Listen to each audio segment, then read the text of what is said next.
they could fit 60 in, but they haven't. They've just been more efficient in their use of space, and that would meet the national space standards. Thank you. Can I ask, is there going to be an age limit on these apartments, and whether people with children will be allowed to rent them? Is that Mrs. Rehag, is it?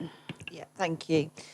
So we'll want to be, generally these have had an age restriction on them. However, we are seeing a number of people that are coming through our housing register that have life-limiting illnesses at younger ages. So we would want to have as much flexibility as possible in this, but that would be down to conversations that we would have with the housing provider.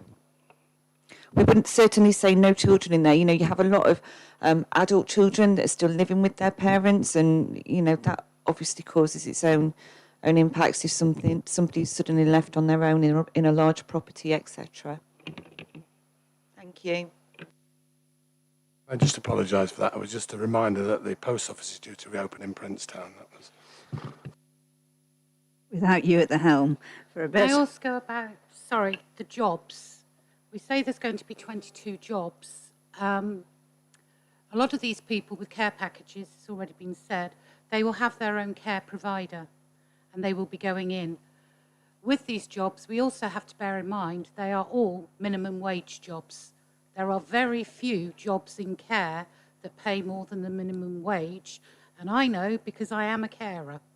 So the jobs, it is not going to be, you know, good jobs of, you know, professional people, although I am a professional. But what is deemed to be a professional person, bringing in a salary of what they can, you're going to have people who are on the minimum wage working in these places. Is there a question? So, yes, there is. Is that 22, is that made up of people who will be providing care for the institution, and I accept, not an institution, sorry, the apartments complex, will they be having like a ward manager for the building, and where are the rest of the staff coming from?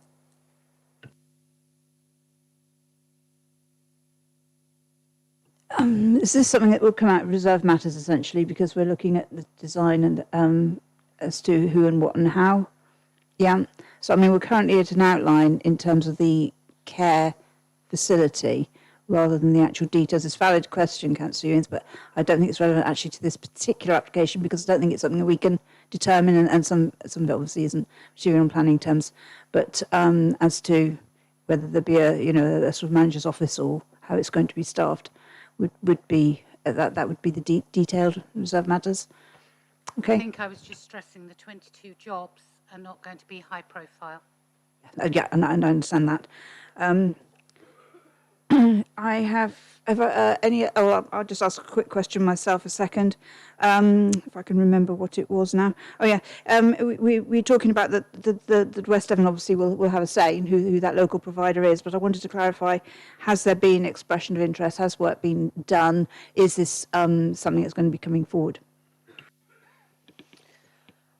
I am confident that we have somebody who could deliver this scheme for us. I have a letter of comfort. It's not saying we are definitely going to do it, but they do have access to large sums of money through Homes England in terms of grant funding.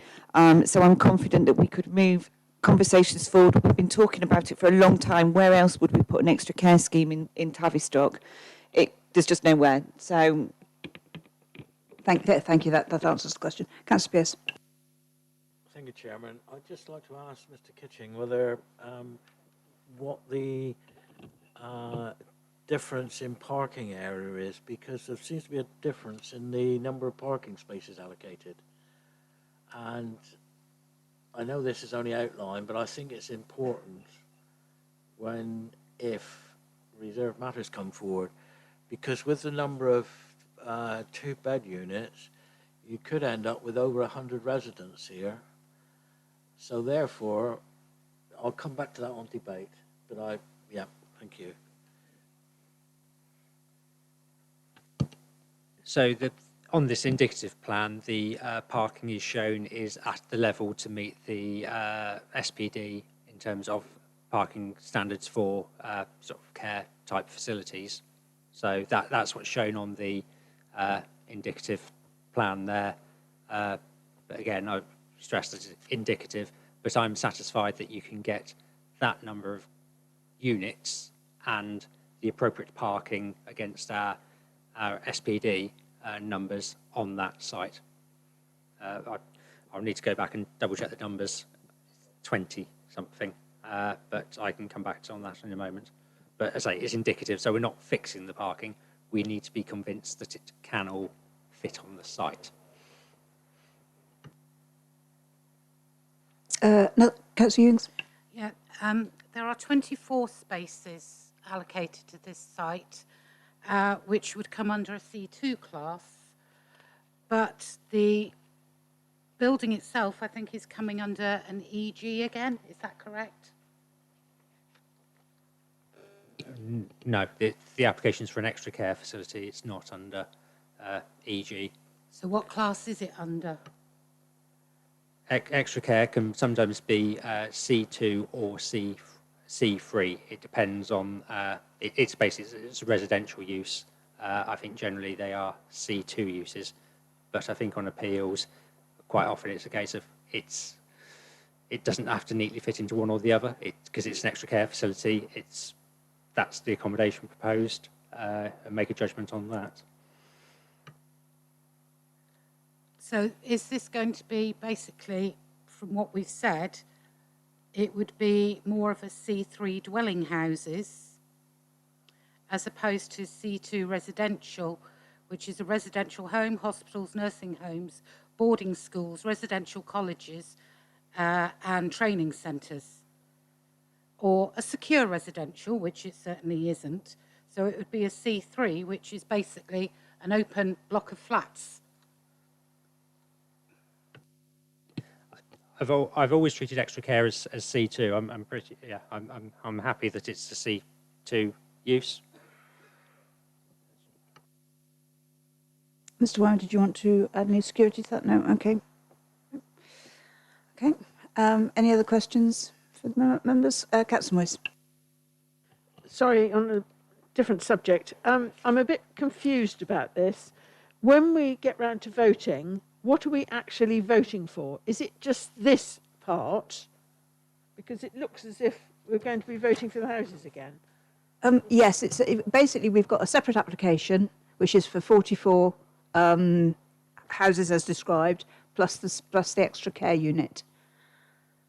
So, does that make sense? Right. You can have, well, rather than me try and explain this and probably get it around the back of my neck, I'm going to pass to Mr. Fairburn for this one, I think. You are considering the application that is before you. It's an application for 44 houses and an extra care unit. Your previous decision doesn't necessarily disbar you from reaching a different conclusion on this application. Thank you. I will add in that, of course, you can have more than one consent on a particular piece of land for different things. Any other questions? No. Okay. And we will invite again our speakers. So, again, Mr. Beasley, bring your friend with you.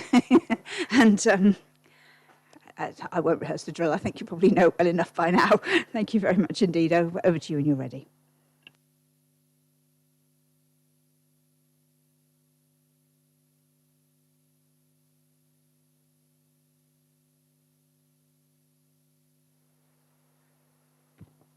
Yeah, do apologise, schoolboy error previously, still wearing my mask. Not the best look when you go to a dentist either. Essentially, today I don't wish to obviously speak about the housing scheme again. We have spoken enough about that, and obviously from a Brook Lane perspective. My only comments here, and probably from my background to a certain extent, is regarding the extra care allocation. My understanding it's actually going to be going in at C3, which if it's to operate as an extra care home, and perhaps is answering some of the other questions, and not as an ordinary block of flats, which which I think we've identified, you need a planning condition in there and in the 106 to make sure that you've got conditions in there to include care packages, age, etc. My understanding, there isn't any. So unless that situation is different in the planning conditions in the 106, that's the situation as I see it. Further, the car parking spaces fall short, well short, as required for a C3. The extra care scheme will have great visual impact. You demonstrated under 3D. I'm sort of making this up a bit at this stage because the situation has changed.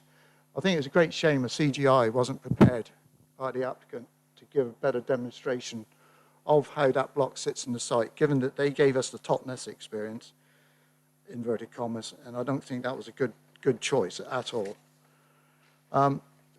The proposal up for 60 units, and it remains a large building, whichever way you cut it. They've cut and filled into the site, they put retaining walls in, etc. But it's on a key approach to Tavistock. It's right on the rural fringe. It's going to be a big building, and it's a World Heritage Site that you're coming into. Whilst this was part of the application, the information that they submitted has to be looked at carefully, even at that stage. And I'm talking about the study that they've carried out. Please look at the sections and ask how much of the site will be excavated to accommodate this building. Where is the actual ground line? That's always a classic that planners ask for, to see exactly what you're excavating out. How will the building relate to Plymouth Road? There's no real indication on those sections where Plymouth Road is and where the level is, so it's a bit vague and woolly. And the proposed 4-storey facing elevations, I think the building's still going to sit up on a platform. Whilst we appreciate that this part of the application has all matters reserved, closer examination of all material in this study, the applicant study, is required at this stage to have a better understanding of the yet-to-be-agreed final design. Thank you. Thank you. I will ask you just one question before you go. Without you rehearsing and repeating anything, but just for the record, I just want to be clear, do the comments that you made regarding the housing in the previous, do they still stand? Yes, they do. They still stand, that's okay. That's what I wanted to just clarify. Members, do you have any questions for Mr. Beasley? No, lovely, thank you. If this time, if you want to just pop your microphone under the table, thank you very much indeed. Okay. Mr. Hutton, please. Again, just for members of the public, representing Baker Estates, the applicant. Lovely, thank you very much. And when you are ready, on you go as well. You might need to just bring the microphone down a little tiny. That's it, that's wonderful, thank you. Excellent. Can you all hear me this time? Thank you very much. We've always acknowledged the divergent views as to how the site may best be developed, which is why we originally submitted this application, which provides a substantially different set of benefits and should be considered on its own merits. It includes a 60-bed affordable extra care facility. Mr. Weimer explained how affordable housing and employment and housing can be delivered viably on the site, as the viability for the previous application demonstrated. But this application does provide a way to provide all three on the land. The provision of an extra care facility is a spatial strategy for Tavistock covered in policy SP5 and one which needs to be delivered. Extra care facilities are fantastic, and whilst I could expand further, your officer, Mrs. Rehag, paints an even clearer picture than I can. We are delighted that Guinness Partnerships are ready to deliver the facility on this site, subject to planning being granted, and importantly, subject to approval of the council. Now, this gives the council the planning protection necessary to ensure that the social rent tenure is secured and that the provider has an employment profile that you're satisfied with. The most difficult hurdle in the provision of extra care is to secure the land. In this case, the land will be secured in the Section 106 with a price of just £1, and as a result, I'm certain that it will be economically deliverable for any registered provider. The extra care facility will deliver an affordable tenure, which is extraordinarily scarce in homes designed for later living. The affordable provision will be far in excess of the 30% normally requested and would outnumber the open market homes. Extra care does provide substantial employment, and in this case, we do expect around 22 full-time equivalent jobs, along with many more in the supply chain where the care packages are delivered, as Councillor Ewings mentioned. Now, these jobs are demanded by demographics, not by economic cycles. They're there because we have a society at the age that we do, and they are, in other words, secure jobs. In addition, extra care homes provide a type of property absent from the existing mix of homes in Tavistock, which frees up other homes down through the chain, allowing families and first-time buyers to move on. Lastly, it's also important to understand that the delivery of an extra care facility will not result in less delivery of other employment, and in particular the EG class that we've discussed today. Officers have explained how the employment allocation far exceeds the need to allow flexibility in delivery, and therefore, in all probability, the delivery of an extra care facility would result in a net increase in jobs provided. Necessarily, the 60-unit care facility is a building of scale, but we have demonstrated with 3D imagery how it's possible to deliver the building on the land set aside, shelved into the ground, and the landscape officer and case officer are satisfied in this regard. And I think, lastly, I would just say that to refuse a second application on an allocated site recommended for approval, which addresses the reason for refusal of the first application, particularly around affordable housing, would be extraordinary and possibly indefensible, albeit your purview. Thank you, Mr. Hutton. I'm afraid your time is up. So okay. You can finish your sentence, but... No, happy to answer any questions or parking or whatever you wish. Thank you. Any members got any questions for Mr. Hutton? No, again, no. So thank you very much. Again, if you'd just like to you can pop your microphone just down on the floor under the table there, and then that's lovely. Thank you. Okay, so again, now we move to Councillor Ward from Tavistock Town Council. Thank you.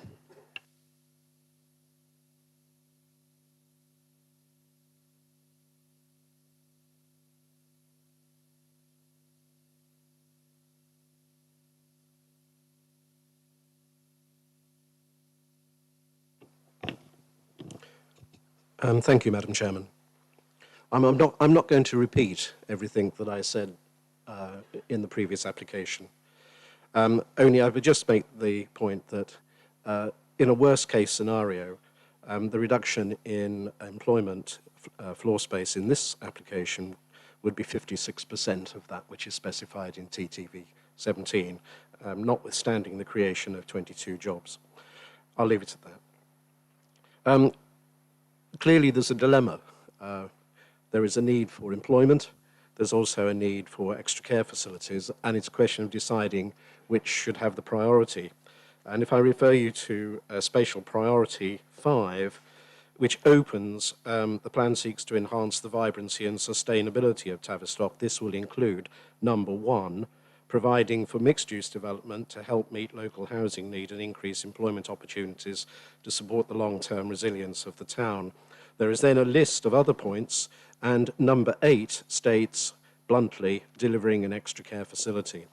Now, whilst there is a TTV policy relating to employment and housing, there is no TTV policy relating to the extra care facility. Notwithstanding the new design strategy, we do still have reservations about the impact on the landscape of a 60-unit, what amounts to a block of flats, one that has a 4-storey elevation, which is the elevation facing Plymouth Road, which is one of the main entrances into the only town with a World Heritage Site in the county. We do think it looks rather like a communist monolithic block from that point of view, and really not very much enamoured by it at all. We are concerned about the parking, only 24 spaces. It's hard to believe there will only be 24 cars. Where will the others go? Well, there are only 2 places. One is to park on the street within this development. The other is to park on the street within Bishopsmead. Unlike the Totnes facility, there is no large public car park adjacent to the building.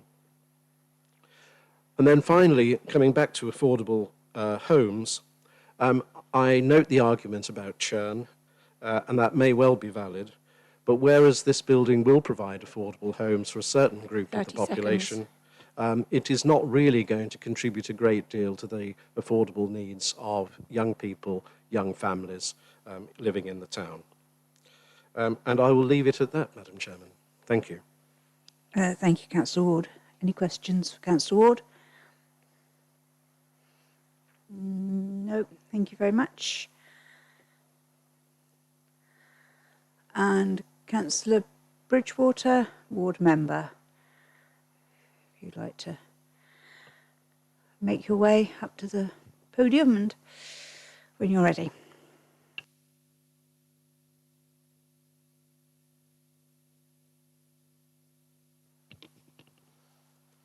Thank you, Chair. The local plan made several commitments to Tavistock. Mainly, it says the town will become more sustainable and self-reliant, not becoming a dormitory town for Plymouth. A key part of that is that Tavistock has had to take its fair share of housing. The plan allocates sites for around 1,200 new houses, over 3,000 new people. But these were to be supported by 18,600 square metres of new employment, providing 500 new jobs, a new 210-place primary school, and better public transport funded by the developers. And like the rest of West Devon, at least 30% of the housing is to be affordable. Well, we've now given planning permissions for far more than 1,200 new homes for this site. For this site, the joint local plan couldn't be any clearer. It is part of a site that should be providing 500 new jobs. This is the only new employment allocation in West Devon within 20 kilometres. Mr. Fairburn told us last October that the most employment floor space that can be built on the Linden part of the site is 8,500 square metres, around 200 of the 500 jobs. He told us that the 10,000 square metre shortfall, 300 jobs, in the local plan allocation should be met on this site, the Bakerland. He could not have been any clearer. These applications should start from making up the shortfall, providing 300 jobs. This application promises us not 300 jobs, but no jobs from the 44 houses and 22 jobs from the extra care.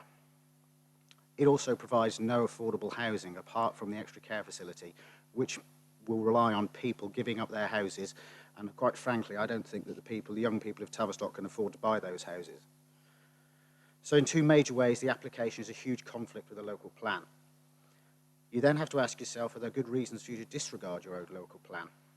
We have more than a 5-year housing land supply, and you've already given permission for 150 more homes than the local plan allocates to Tavistock.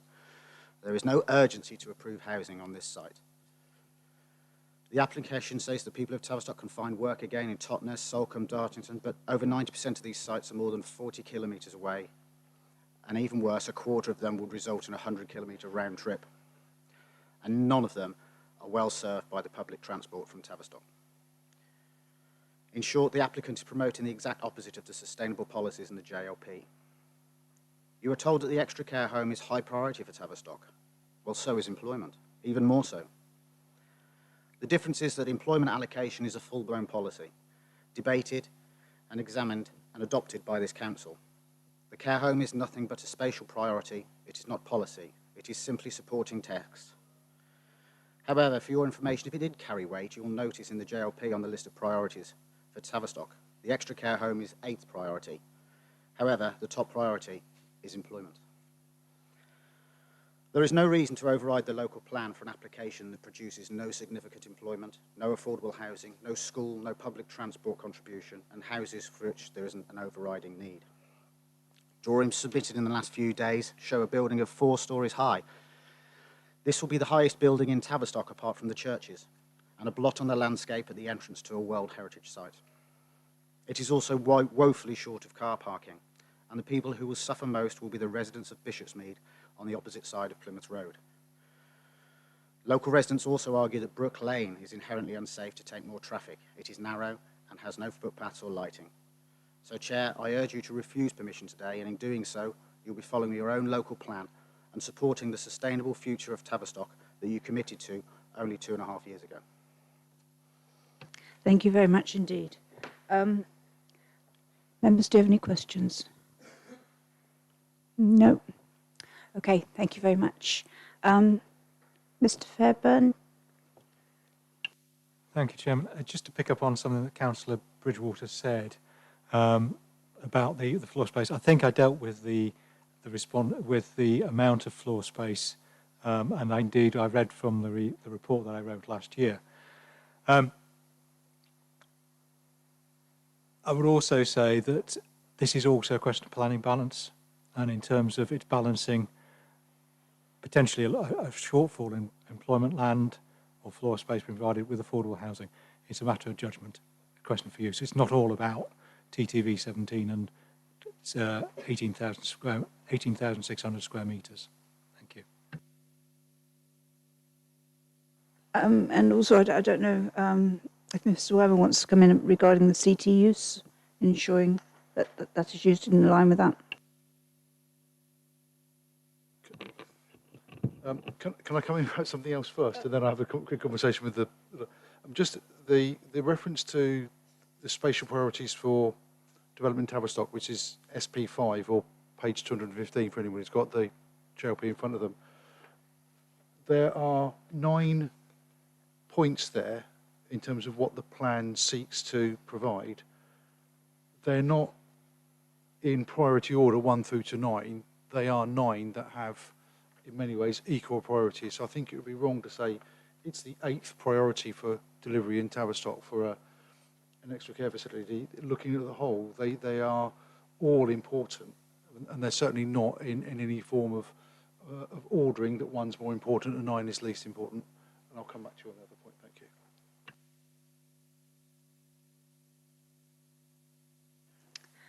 Okay. It's like a conference is required. Anybody else have any further questions for the moment? Say Councillor Enders, I'll take it, but if we need these two gentlemen, we might need to pause. Sorry, just a couple of quick ones. Is there a clause within the JLP, I can't read my own writing, about visual impact?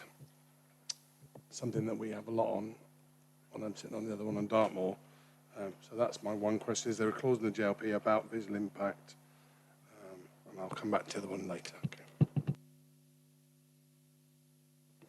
Yeah, I think, well, when we look at policy TTV 17, one of the requirements of this site is to have high quality design, including positive frontages onto the adjoining road network, especially the main road, making the arrival into town from the southeast. So it's specifically referred to in TTV 17 about having a high quality, including positive frontage in terms of the policy, and that, I think, in terms of, there's also obviously policies about impacts of development in terms of landscape impacts of that, and that's been the consideration of the application, and it is why originally there was an objection from our landscape officer to the indicative proposal showing 5 stories, but on the submission of the this sort of design strategy with cross sections there, that she withdrew those objections, saying actually this now sits much better into the landscape than previously considered. Is there any overlook from, are those residential houses on the other side that look into it? Just on the same subject, same question, yeah? Sorry, I should have explained this cross section. So this is a cross section with Plymouth Road here. That's those poplar trees and then the access in. This is the unnamed lane to the south of the site. What is shown here is basically the next door site and permission, outline permission, which had housing on the higher slopes. So the reason for showing it this way is to say, yes, it's a big building in terms of its 4 stories, but in terms of what we're already accepting, there's going to be dwellings up at this height behind, so it's going to be seen in that context. So it's not going to be breaking skylines. It's going to be seen in the context of residential development behind and to the south.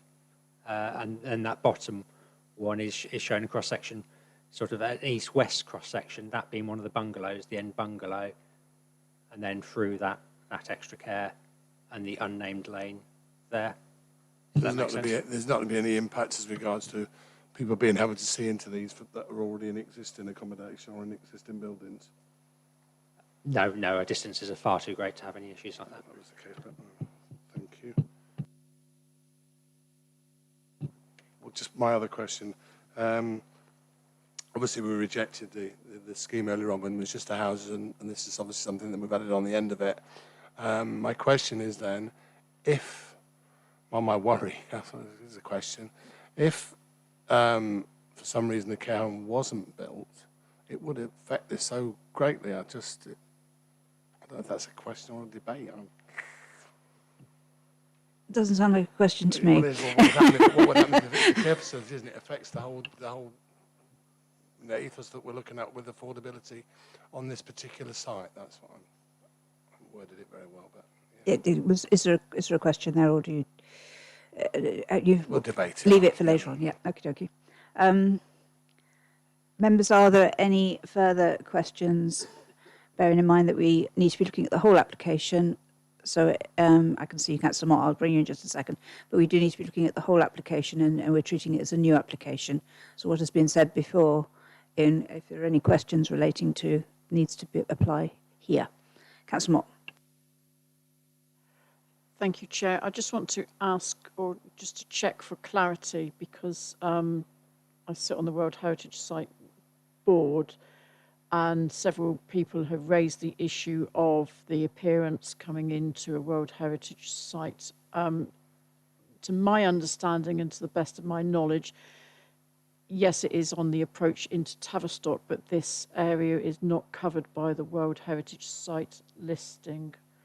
Can I just get clarity, please, on if that assumption is correct and if we needed to consult or not?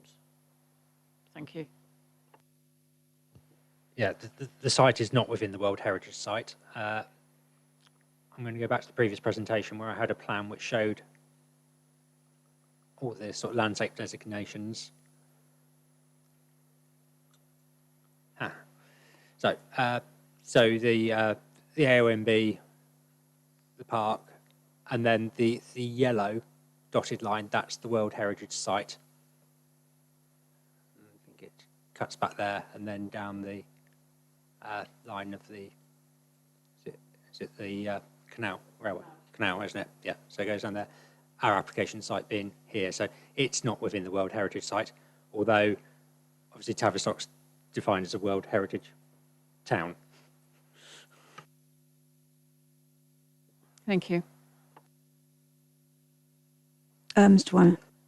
On the C2, C3 question, I firmly believe that it is a C2 use. I don't believe it is a C3 use. However, I acknowledge that some inspectors have on some occasions managed to establish that they are C3. So I think there'd be no harm in adding a condition saying that it should be for a a C2 use on that building.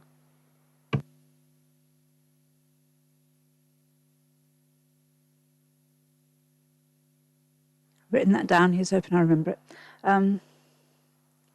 Members, do we have any further questions from anybody at all? Oh, Councillor Ewing, thank you. I've been trying to find, there was a letter sent in on this application by Ben Dancer for the World Heritage Site, and for the life of me, I cannot find it now.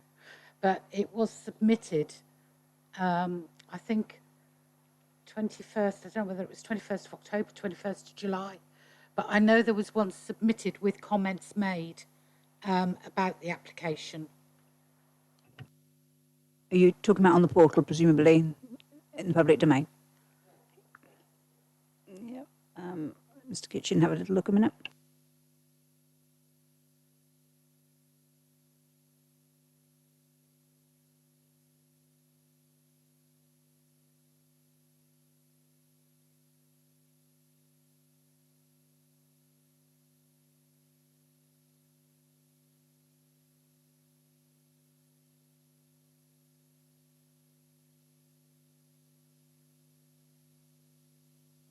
Can I just check that name again, please?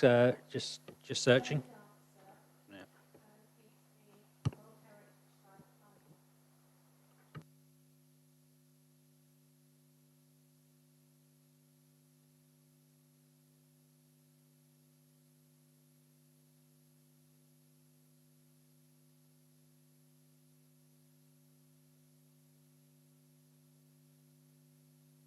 So it's nothing I can find on the files, and it's not something which is ringing any bells to me either. In terms of I would know if I had received a letter from someone from the World Heritage Site, and I haven't had that on this application. Would they have been a statutory consultee? No, they wouldn't. Okay, thank you. Any other questions from anybody? No. Okay. In that case, we will. I've got to get the right page. Bear with me a moment. Right page, right application. Right.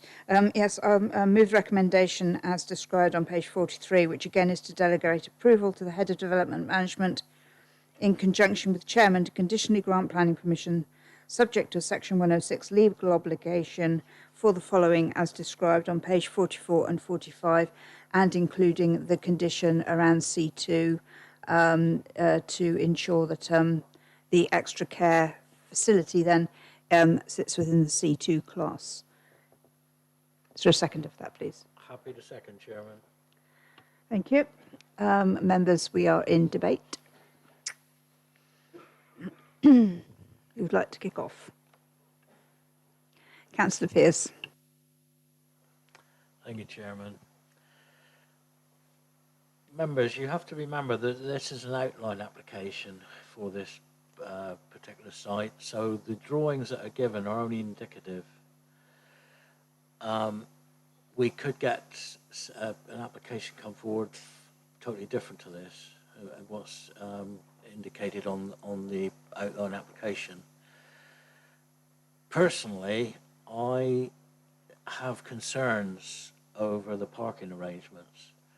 To my mind, they're trying to fit a court into a pint pot. I don't think that it's the right site for this building. There's only 24 parking spaces indicated. You've got 22 workers. Even if they share transport, that would take up 10, 11 of those 24 parking spaces. And this is why I queried with the planning officer whether I had got it right that it was, a much less parking area allocated than in the previous application. Given the accommodation, there's likely to be over 100 residents there in this building. Given the way it could work, we could be looking at 2 birthdays a week. So invariably, I know from previous experience, you get a number of visitors who attend when there's a birthday, family members come. Where are they going to park?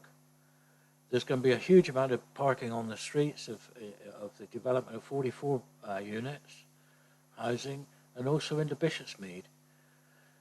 So the parking is totally inadequate, and I feel that this site is not large enough for what is proposed, the building. And I think Mr. Kitchen did say at the beginning, he had concerns in the beginning.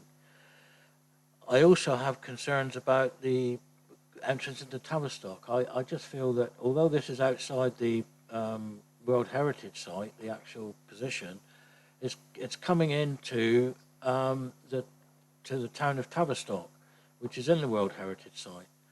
So we have to look at that, rather than just the fact that the site is outside the boundary of the World Heritage Site.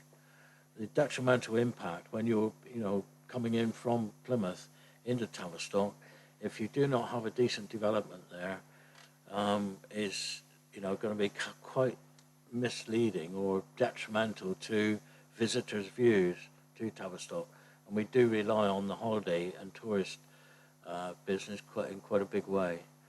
So I do have major issues and concerns about this proposal. Thank you, Chairman. Thank you, Councillor Renders and Councillor Vashon. I think Councillor Pearce hit the nail on the head there. This is only an outline planning application, so it doesn't take away or address the concerns I had earlier on about the lack of affordability or affordable housing on that particular site. So I can't change my mind or change my decision on it. Because, as I say, it might not happen. It's only an outline. Somebody, as you said, could come along and put a completely different application in front of us. I mean, don't get me wrong, I do like the idea of the proposal. If that was concrete, then maybe I might sway slightly the other way. But as it stands, and with it only being an outline, my decision, as I said on the earlier one, will still stand. I do also have concern, and again, would be a visual impact. I do think it looks quite big, and given the fact that it is Tavistock and it is where it is, that is of a slight concern to me. And I also share the parking, but that's not. I don't know if that's an overly planning thing, but from a planning point of view, I still think that we haven't addressed. It doesn't change what we voted on earlier on as regards to the lack of affordable housing on that particular site. Thank you. Mr. Wyman, you want to? Thank you. Members, this is a separate application. We really need to consider this application on what's in front of us and not what we voted for on the previous application. I'm trying to make the point, Mr. Wyman, that I'd already said all that I'd said earlier on. I wasn't going to go and reiterate to try and cut my spiel short, if you like. I could have gone back to what we said earlier on. There was no point. I was just trying to cut it short. That was the only reason. I understand that fully. The other point I was going to make is that previously, or what members have to consider is that if we don't want an extra care facility here, then by default you are saying, I think, you want a commercial unit there, you want industrial or you want commercial there. They are not going to be small buildings. I think there is a greater chance of designing a building for an extra care use that has a better impact on the gateway to Tavistock than effectively large industrial sheds, which inevitably would be the alternative, because that's the you've already indicated that housing isn't acceptable because of you wanting jobs. So by saying this building is too big, it's not this building or something small, it is this building or inevitably some form of industrial development.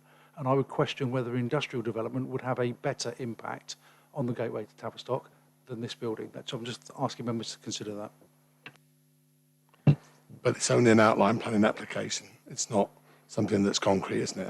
I'm just making sure that so we're not saying that we're voting then it must be a care facility there.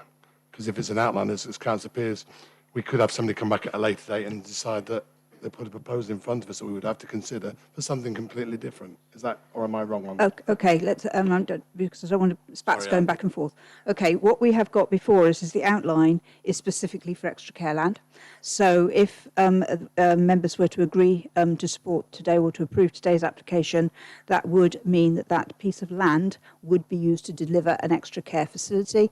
The details of the design and the landscape, so in other words, what it would look like and the impact it would have would be determined at reserve matters rather than at this stage. In other words, is it deliverable? Can you actually physically get an extra care facility onto that space?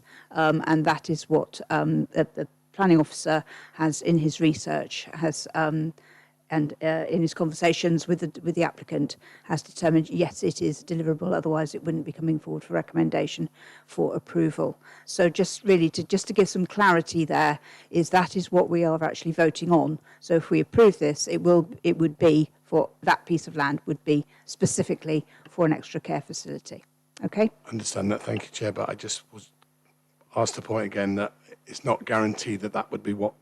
If somebody came forward in the future with something completely different, that we wouldn't then say, I'm sorry, that's already in place. Am I wrong on that, Mr. Wyman?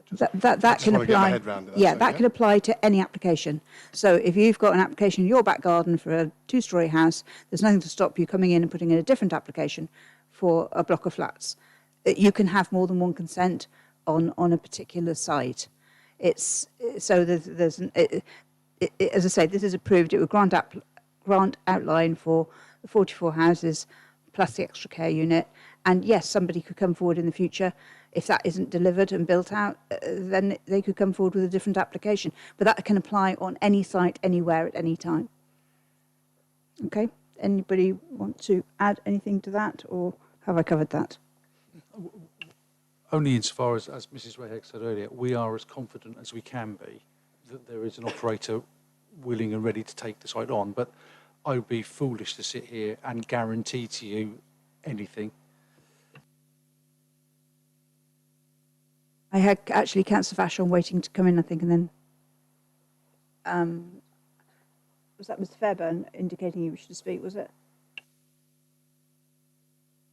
Say, Chairman, that presumably the 106 will also link the extra care, the delivery of the extra care and the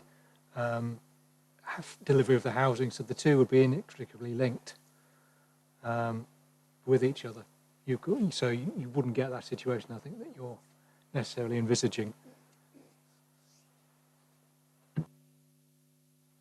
Okay. You understand that, Councillor Enders? Has it made sense?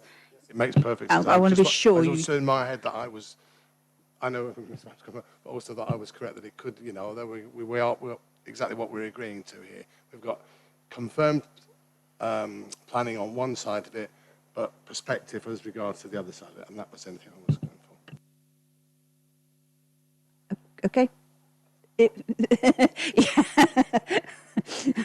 As long as we all know exactly what we're voting on. Right, I then have Councillor Vashon, please. Thank you, Chair. I think we're getting a little bit bogged down on one element of this, that it's the planning application is the 44 houses plus the care facility. On the 44 houses, I can't see any objection to that. I think the officers have done a very good job in producing an excellent report on that, and it ticks all the boxes for that particular site. I think what it didn't do is probably say there's an element of affordable houses in that area, but the care home does actually deliver those affordable houses, and probably a slightly different aspect than we were looking at. We were thinking of young families and young workers, but this actually does produce a facility for, say, people who are moving up from other houses. Perhaps there may be a chain involved in that, where eventually there will be more affordable houses further down the line as people move on and up the chain. So I think it would actually answer the question. My original question of that is there an affordable housing element within this development, and I'm quite happy that there is in this aspect. And we're quite right in saying this is an outline.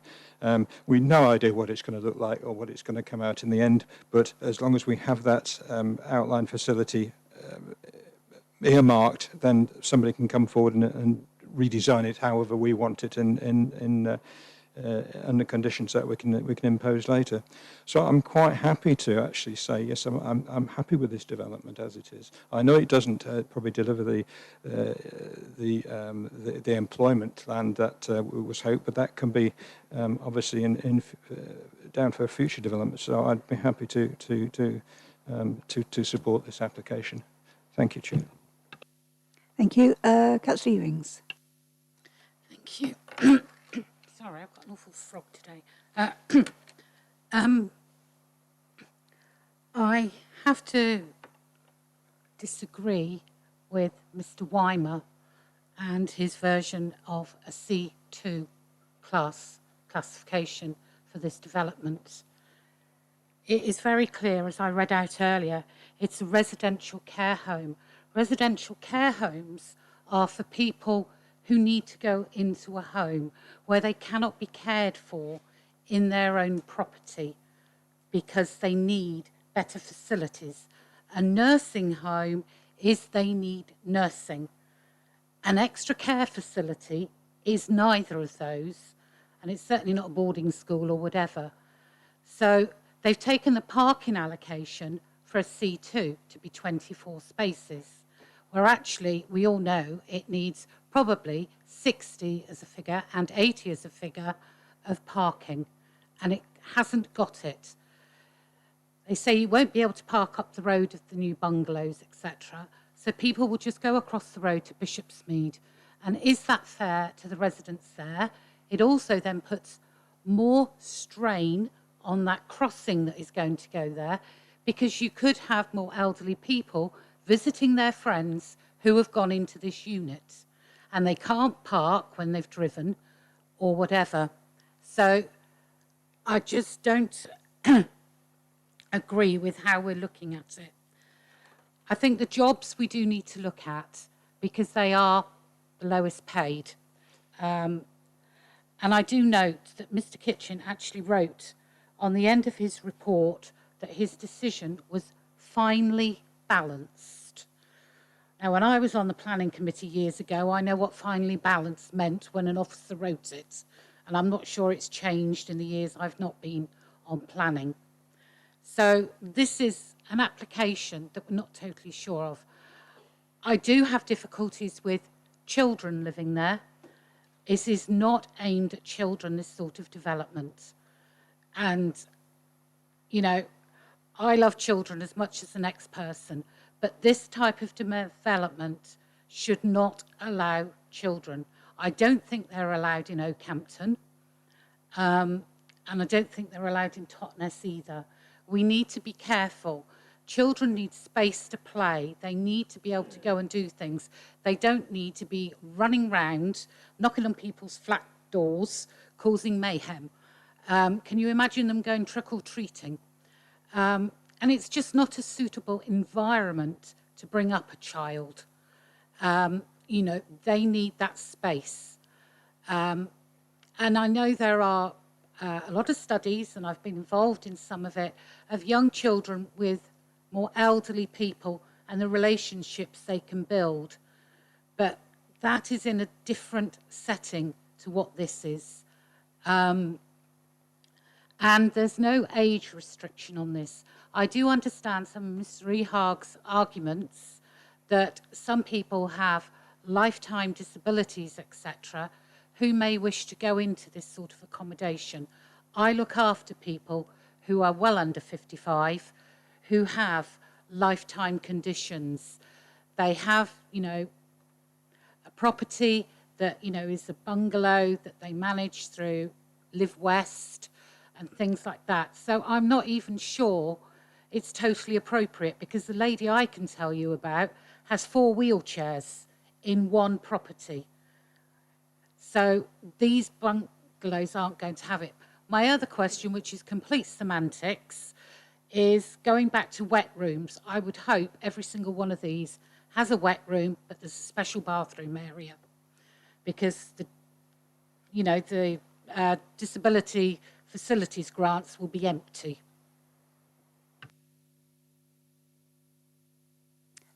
Councillor Moyes and Councillor Leach. Yes, I'm sorry, I really can't go along with this helping affordable housing people. Excuse me. I think probably there would be 1 or 2 households that would fit into this scale, probably on a very long time scale as well. I agree with Councillor Ewings about the care home not being suitable for children. It's also a very large building right onto the frontage coming into Tavistock, which I'm not too happy about. Thank you. Councillor Leach. Thank you. I've listened with interest, especially to local members. But unless I've got this wrong, this is purely outline. And a lot of the detail I've been listening to is detail, which will come out later on. From what I said earlier about employment land, I think that's absolutely vital for Tavistock. But it does seem that our own policies seem to let us down for that. So TTV 17, which I thought we could actually rely on one statement in there to hang all this on. We can't. Legal have basically said we can't. So is what's going to be defensible taking this forward should it be declined? The only thing we hung our hat on the previous application was affordable housing. Now, for me, 60 apartments, which will bring some employment, but not as much as some people want, is a lot better than no employment if nobody wants to take the site on for other uses. And 60 apartments and the churn that will create will certainly help, hopefully, mainly Tavistock and surrounding areas. So for me, I would actually agree to this application. Oh, finally, there's a lot has been said about the look of this building, where it's actually going to be set, actually cut into the ground. You've got 2 tree lines for me to the right of the unit, either side of the lane. You've got a tree line along the Plymouth Road, which will certainly mask most of that. And if you're driving into Plymouth, the one thing you're not trying to do is to look left and right, because you should be just looking at the road ahead. But I'll leave that there. Thank you. Okay, members, any more for any more? Nope, okie dokie. Right, in that case, let's go back to take it to the vote, and just to remind people that you're voting. The recommendation is to delegate approval to the Head of Development Management in conjunction with the Chairman to conditionally grant planning permission subject to the Section 106 legal obligation as described, plus that C2 condition. All in favour, please show.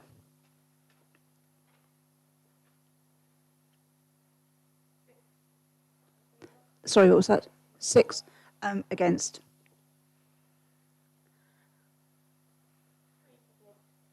I think that was 4. 4. 4. So that is carried. Okay, thank you very much, everybody. I am conscious. Thank you very much indeed to our visiting speakers, and thank you for your contributions. I realise that there'll be some who are disappointed and some who are pleased, but thank you very much for giving us your time this morning and half of the afternoon. It has been very helpful. Members, we will adjourn so we can close the live stream. It's 2:20.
Yep. Okay. Right. What I will do, because we've got obviously new speakers in, we are just as well for any members of the public who are watching in on YouTube or Facebook. We have sort of changed the agenda around a little bit and have brought forward the application for Inwardly. So we're going to hear that one first. But just really for visiting speakers, so that you just know the protocol and know what to expect, is that, as I've just already said, the meeting is live streamed. Okay, it is on YouTube and on Facebook, so be aware. And while we're not expecting a fire drill, if the fire alarm does go off, then please do follow Mrs. Hall downstairs. She's there, she's the fire officer, fire marshal, and we will meet at the far end of the car park. As you are already doing, if you'd be kind enough just to keep your masks on, apart from when you're actually speaking, and it would be helpful to the committee if you were to remove your mask when you are called up to speak. It just helps us to hear, but obviously if you're more comfortable wearing it, that's absolutely fine. And equally, you'll need to make sure you're speaking to the microphone so that the live stream can pick it up. Sometimes the members will be able to hear you, but if you're not speaking into the microphone, then the general public won't be able to hear. I believe Mrs. Hoare has already given an indication of how your time frame that you have, so that's 3 minutes for the registered speaker and 5 minutes for the ward member. We've got microphones on the table for you, so when I call you up to speak, please pick up a microphone, pop it on the podium. You'll then need to just turn it on, okay? And then when you've finished, if you can turn it off and put it back underneath the table, and that'll mean that it's not used by the same person twice. Okay, so, and also just to tell you what to expect, is that the officer will make his presentation. When he's completed his presentation, members have opportunity to ask questions, but then after that I will invite the registered speakers forward in a particular order. Any members of the committee can maybe ask you some questions if they wish to, and they are for clarity, just to help understanding, okay? When we actually then get to questions exhausted, then I, as chairman, will move the recommendation, which will just enable us to get into debate, and I will need to ask for a member of the committee to second that. My vice chair has had to be called away on a family emergency, so he's not going to be back in time for this particular application. Okay, so if a member of the committee would be prepared to second it, as and when, then we will go into debate and make a decision. Okay, so we will move on to the next item on the agenda then, which is application 035221 full, which is at Inwardly, and the planning officer is Mrs. Clark. So I'll hand over to you. Thank you. Thank you, Chair. Okay, so the application site is the Barton, Inwardly. Is that better? Is that better? Brilliant. Thank you. So the application site is the Barton, Inwardly, which is an existing dairy farm with a holding of 77 hectares. The main farm is located within the centre of the village, immediately adjacent to residential dwellings and the church, and can be seen at the top of this map. Just indicate, just up here. So Southmore Farm, Site of Special Scientific Interest, or SSSI, is located approximately 470 metres to the northeast of this farm. So the application site is an agricultural field located to the southeast of the village of Inwardly, outside of the main built-up area of the village. So it's just in this area here that I'm indicating. So access to the field is via an existing farm gate, which benefits from a stone turning area. And again, you can just see the access there on the map. There are no specific landscape designations, but the site is located within open countryside. So the proposal seeks to form a 22.86 metre long by 9.14 metre wide slurry store in the location outlined in red on this plan, so down here. The store will be 2.43 metres deep and will be dug into the surrounding land with reinforced concrete walls and floor which will be below ground level. The whole store will then be contained by safety fencing, which will be 1.8 metres high, constructed of chain link galvanised wire with a single barb on top. So the fencing and the lip of the concrete wall will be the only element visible above ground level. So the nearest residential property to the site is the old Rectory, which you can see labelled on this plan. It's just up here. And this has a distance of approximately 203 metres between the proposed slurry store and the dwelling, and approximately 144 metres between the closest point of the slurry store and the end of the garden. So associated with this property is a campsite which gained approval via an application in 2018 to change the use of part of the adjacent field and paddock to the southeast of the dwelling. So that's just over here. I will show you the plan in a minute just so you can see that for context. So this plan shows the proposed elevations and the floor plan of the slurry store.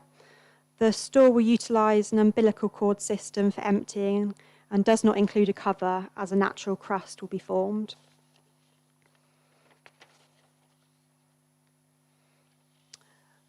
So as I just indicated earlier, there is an approved campsite to the north of the application site, and this plan is taken from the approval in 2018 to change the use of the section of the field to a campsite for 15 tents. You can see that the access to the slurry store is just at the bottom of this image here, just for context. So in terms of the campsite, an application was originally submitted to utilise the whole field as a campsite. However, this was withdrawn. And this means that there is an approximate distance of 83 metres from the slurry store to the closest point of the lawful area of the campsite. So this plan has been provided by the agent to illustrate the total land holding, which is outlined in blue, and help to explain why the proposed location has been put forward. The ticks represent where the applicant has permission to spread slurry, and the crosses represent where they're not allowed. And the arrows just represent the slope of the land. So there is an existing slurry store within the main farm complex, within the northern block of the land. That's just located just up here where the farm is. So a further slurry store is not proposed in that location due to the proximity to the Triple SI. So the fields down here annotated Smurden Down can only be spread when the fields to the east are dry enough to give access to them, as the land is particularly wet in this location. So locating a slurry store in this location would mean that it could not be used for a large proportion of the year and would result in all the slurry being transported maximum distances from the main farm and then back to the main spreading area. So the agent has confirmed that the only other option for the location of a slurry store that is practical and is within close proximity to the fields on which the slurry is to be spread is shown by the green circle. So just there. This site would be accessed from the same point on the road as the proposed location highlighted in red. So just there where the application site is.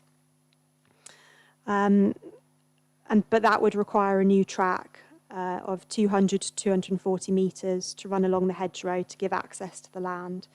The track and the slurry store would also take up the best agricultural land within the holding, and so this has been discounted. So the following are a number of photos, just to provide some context. This image is of the main access. Apologies that the large black box was my car. If I just move on though, here's an image taken from Google Street View in 2009 showing the access, obviously without my car in it. Next, we've got an image from within the site. So the proposed slurry store will sit just to the right of the bales. So here, adjacent to the hedge on the right-hand side, running along. So this image is taken from the road with the access to the field located to the right and shows the boundary hedge which runs adjacent to the road. This image is from standing within the site looking north towards inwardly and the direction of the nearest residential property. So moving on, this image faces into the field across the road from the application site, which has permission for use of half of the field as a campsite. And then lastly, this image shows the road leading away from inwardly with the boundary hedge to the application site on the right-hand side of the image. So in terms of policy considerations, the site is located within an open countryside. The applicant requires more capacity to accommodate 4 months slurry storage, which is required by legislation. This will mean that slurry can be stored until the weather and ground conditions allow it to be spread on the land in the spring and summer.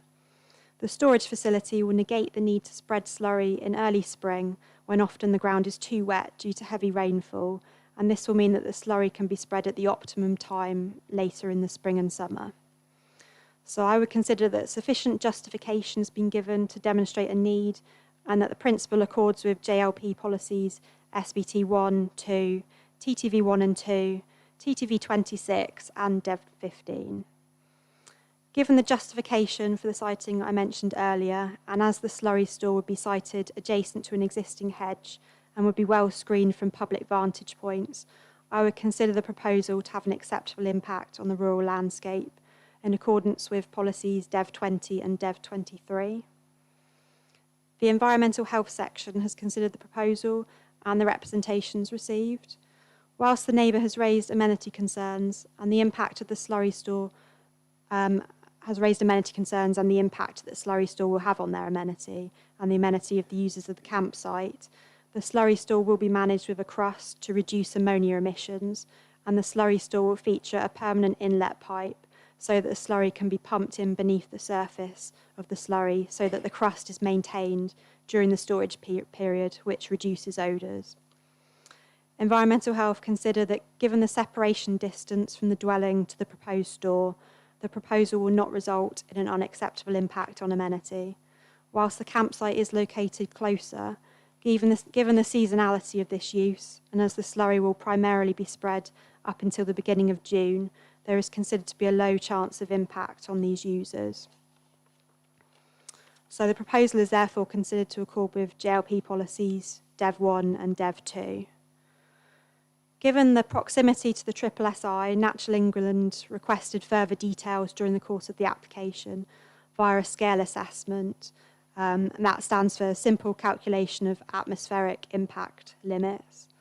They're now content that providing the slurry store details on the application are as inputted in the scale model screening assessment, and the use of the slurry store is limited to 6 months of the year, the proposal will not result in any likely significant effects to the SSSI.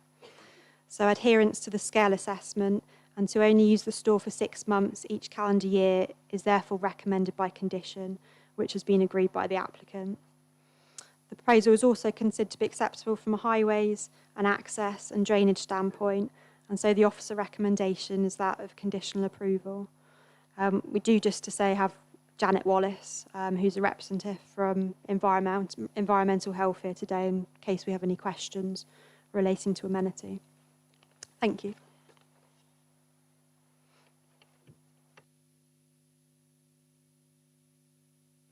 Lovely. Thank you very much indeed. Members, any questions? Councillor Moyes. This may be one for Mrs. Burden, but do you know which way the wind blows? Is it going towards the village or in another direction? I don't know that, I'm afraid. Yeah, that'd be one for the applicant, I think. I'm all just in the right order. Yeah. Any other questions from anybody? Councillor Mott, then Councillor Ewings. I'm just curious why the extra storage facility couldn't be located nearer the buildings where the slurry is going to be generated from, rather than having to be tanked to the storage area. So the SSSI is located quite close. It's to the northeast of the farm. If I just bring up on the map.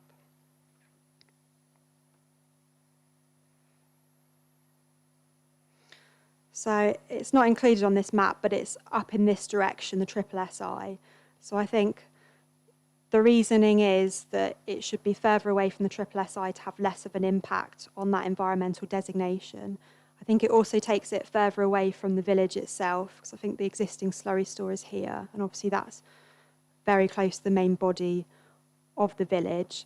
It's also worth noting that there's two sort of main blocks where the slurry is actually spread. So if you see the ticks on these plans, that's everywhere that they will be spreading the slurry. So at the moment, they would be spreading in this area near the farm so they can utilise the existing store for that.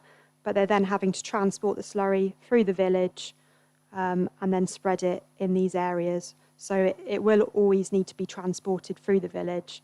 It's just where it is stored. I'm sorry, it is going to have to be transported because it's going to have to be transported to get it to the store in the first place. So what's the difference between transporting it to the store and transporting it to spread other than it being the time of year? I don't think there's any difference. That it will always need to be transported.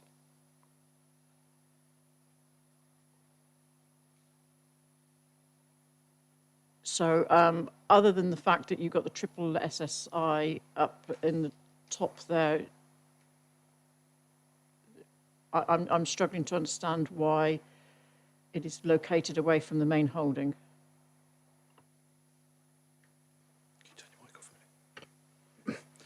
I think you're right from what's been said. The key issue, but I don't think we can underplay this. The triple SI isn't just a minor inconvenience. It's quite a significant impact that the location of additional slurry storage capacity needs to take on board. And my reading of the application is that the additional storage has been placed there to keep it further away from the triple SI for obvious reasons. But I think it's possibly a question for the applicant's agent when they speak. I think it's also additional storage, not in place of. Yeah, it is additional, not in place of, so it isn't replacing the existing. It is additional. Okay, you can address that question to the applicant as and when. So essentially, it's just really to remove it from the triple SI location. That's my reading of the application. Is the primary concern? The primary concern is moving this storage away from the triple SI and putting it in an area where it would be spread in any event. So I think you're right. I don't believe there's any additional vehicle movements taking the slurry to the store, but those movements would have been there if the store was next to the existing farmstead because they'd have gone there to spread on that block of land. Sorry, yeah, I just wanted to be clear as to why it was where it was. Thank you. I think I've then got Councillor Ewings, and I think Councillor Renders, did you have your hand up? No? Okay, so it's Councillor Ewings. Would you be kind enough to go back to the map that indicates where the campsite is, please? Right. And where your red mark, is that where the store will be? That was down further, wasn't it? Yeah. So here where my cursor is the access to the store. If I just go back, yeah, that's the access, which then leads down. So that's the location of the slurry store. So Okay. approximately the top half of this field Yeah. is the location. Do we know if that is the only location, or does the whole of that field be the camping site? It's only the half of it. They don't have permission for the remaining half of the Right, field. Okay, thank you. I think there was another one. Okay, any further questions? No. Okay. Members, any further questions? Oh, sorry, I just can't clearly see everybody. Okay, right. In that case, we will move to the visiting speakers, and first we have Mr. Warhurst, who is an objector. So if you'd like to come up.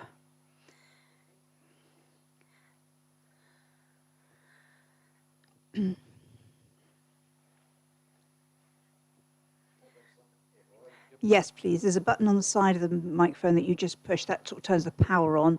And then there's a talk button in front. And if you can bring it sort of right down, that's lovely. Thank you. And then pop that on. Hello? Yes, that's it. We can hear you loud and clear.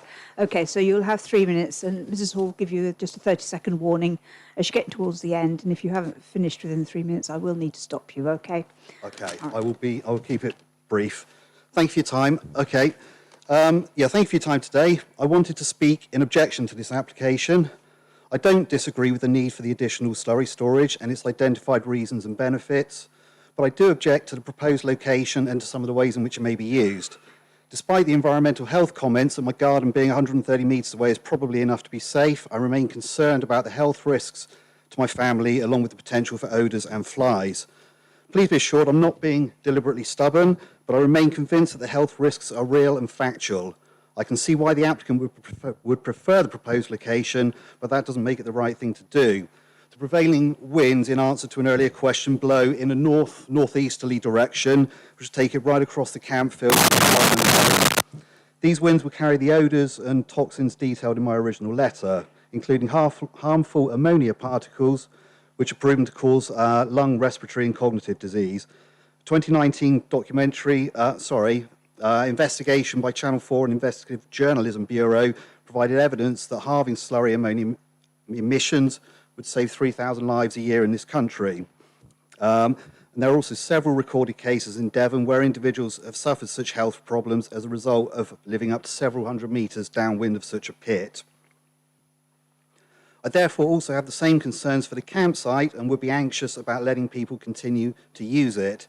The Dev 15 policy states loss of tourist development will only be permitted where there is no proven demand. So the campsite last year, 97% rating from over 50 reviews on pitchup.com. So it's, yeah, I'm not saying it's more important than the slurry pit by any means at all, but it's being used and people are enjoying it. If it absolutely must proceed in the proposed location, I would kindly ask you to consider a number of conditions. If I just reel those off, I've only got 8. That the pit is only filled via the inlet pipe, so apologies if I'm repeating something the lady said just now, but some of it wasn't clear to me from the original documentation. So it said that there will be an inlet pipe, but it wasn't on the plans. So if that's a given, then that's good. And presumably that'll be at the bottom of the pit so that the crust is not broken during it being filled. Filling should only be permitted between certain months. I'm not sure whether there were varying months on different documents. I think October to May seemed to be the general view, which seems sensible. And emptying only during seconds. May. Only during May and June, which again seems sensible. Emptying should only be undertaken via umbilical hose or other low emission system. So again, some documents suggested that would be used and others suggested it might not and that splash plate spray might still continue, which I understand is going to become illegal at some point in the next few years under the government's agricultural transition plan. 5, a cover for the pit. So Natural England has suggested that they feel the crust is more effective than a cover. Sorry, Mr. Horst, I'm going to have to stop you. Am I because done, you've am run I? out. Yes, your time is up. Apologies. Okay, no, that's absolutely fine. That's why we have somebody keeping an eye on the time. I think okay. I covered the majority of it. I think Thank you you for your time. If you just stay there just a second, Yeah, because members certainly. just might have a question for clarity. Members, do you have any questions? Mr. Warhurst at all? Councillor Moyes. When the crust forms over the top, does that reduce the smell, in your opinion? You just pop your microphone onto that way other people could ask. Yeah, I assume it must, but I'm no expert.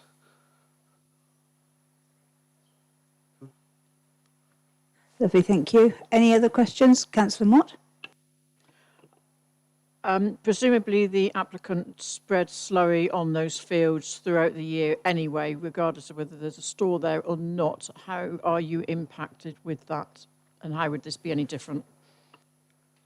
Yes. So I'm not an expert on when it happens, but we see patterns, and sometimes it's okay. But I'd say only a small number of days, but a small handful of days each year, maybe only 5 or 6. The strong is bad enough that we have to stay inside because it stings your throat and your eyes.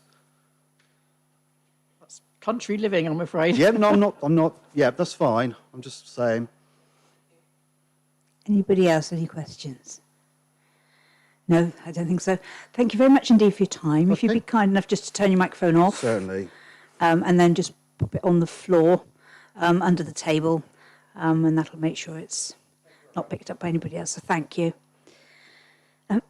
Okay, so I should now like to invite Ms. Burden to come, the applicant, I believe. Is that correct?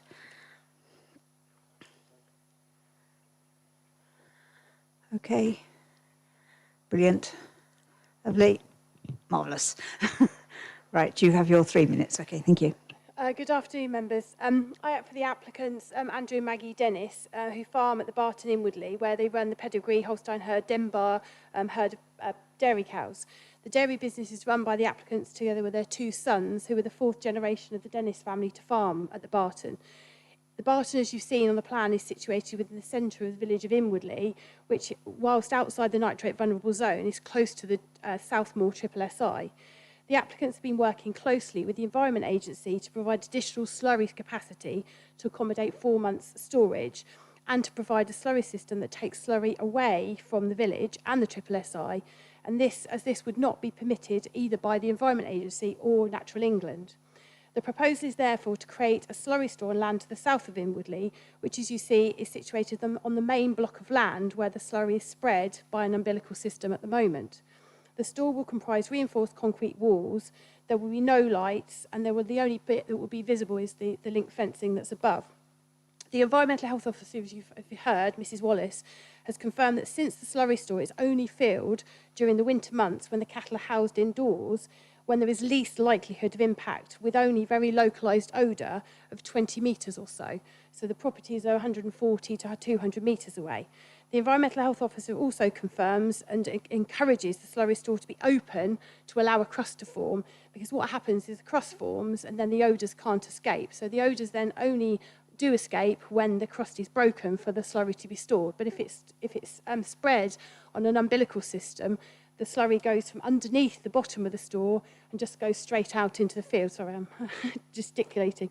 It is confirmed that the nearest residential dwelling, as you've heard, are between 150 and 200 metres from the property, and we believe that the residents living at these distances will not be affected by routine odours, any different from the land being used to spread slurry as it's done at the moment. Working with Natural England in relation to minimising any potential effects on the Southmoor Triple SI, the scale calculations have been undertaken on the atmospheric impact levels, and this has confirmed that the only site for the slurry store will be in that southern block of land, either the piece of land where we've chosen or the area edged in green. And it will only be utilised for up to 6 months of the year, and we are happy for a planning condition to limit this. The application has been supported by the agricultural consultant, who confirms that the slurry store is absolutely essential, thank you, to serve this farm holding and to meet the Environment Agency requirements. And the applicants have a very strict slurry and waste management plan which they'll adhere to. We believe that policy TTV 26 makes approval support for this kind of development. It's for an agricultural operation. It's essential to support the 4th generation of this dairy farm, and other locations are not suitable and will not be supported by either Natural England or the Environment Agency. I therefore hope, members, that you will be able to support this application. Thank you. Thank you. I think that was to the second. Well done. Any questions, members? Councillor Radcliffe.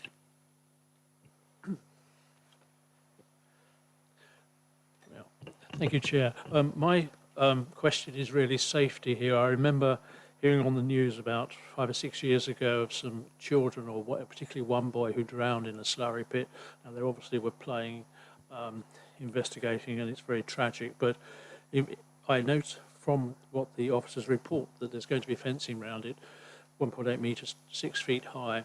I think it was chain link, but I am slightly concerned of security to stopping of an accident of that kind happening again, and particularly as we have a campsite fairly adjacent to it.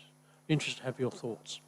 Yes, sir. So the chain link fence is 1.8 metres, and then it's got a barb on the top of it. So you would have to be pretty silly to want to climb over it, because it would be sharp, but it would be chained up, and it would only be accessible when it's opened for monitoring and checking, because all the pipe work will be underground, to it. The umbilical cord will go underneath it.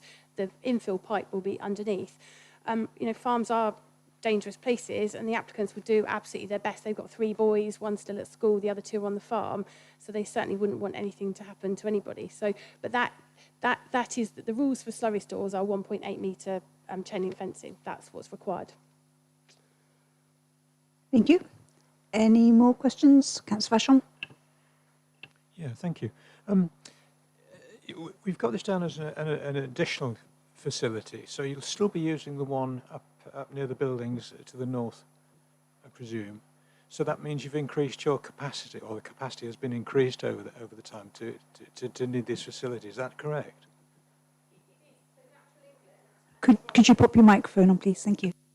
Sorry, apologies. The Environment Agency have increased the storage capacity requirements for farmers because of the proximity to the SSSI.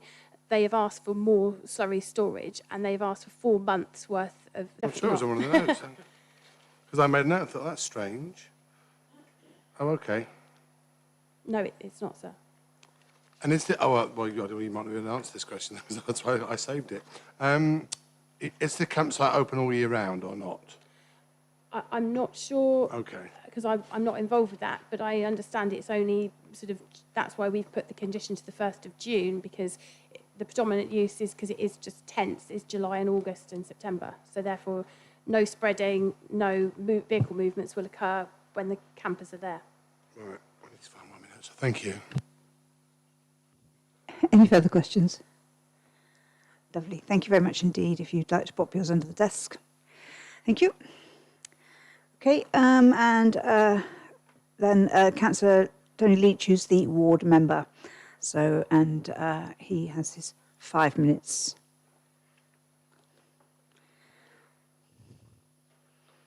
Thank you.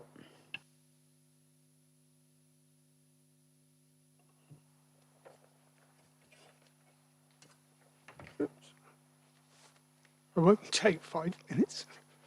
All right, mine. We'll see. And please excuse my voice. Firstly, I just say I haven't brought this because I'm a NIMBY or got problems with farms. And so firstly, I'd like to say I was brought up in rural Suffolk. I fully understand rural smells. There's something you have to literally put up with if you live anywhere that keeps animals on a farm. I was also a stockman, and relief came in my junior years. So I do know firsthand what dairy farm slurry waste is like, and certainly the environmental effects of it if it's not handled properly. My last property in Suffolk was about half a mile from a pig farm, and on occasions we would have to keep up windows and doors shut just to keep the smells out. But that is country life. If you move into the country, they're the sort of things you have to put up with. However, this is a brand new application for a new slurry pit store very close to an existing property and camping business, hence my calling it in. This is not the first time this application has come to the planners, I believe, and it's certainly not the first time that rural smells have been discussed at the local parish council meetings. I'm not sure if the existing slurry system can be updated. I understand the SSSI issues, but I thought if this should be the first course of action before looking to build a new slurry pit well away from the actual farm itself.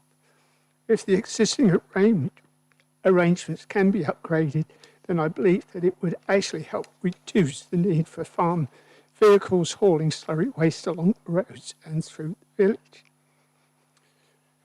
I'm also fully aware that once a crust is formed over the pit, then the smells will be reduced. But as and when it is disturbed, then the smells can be overpowering.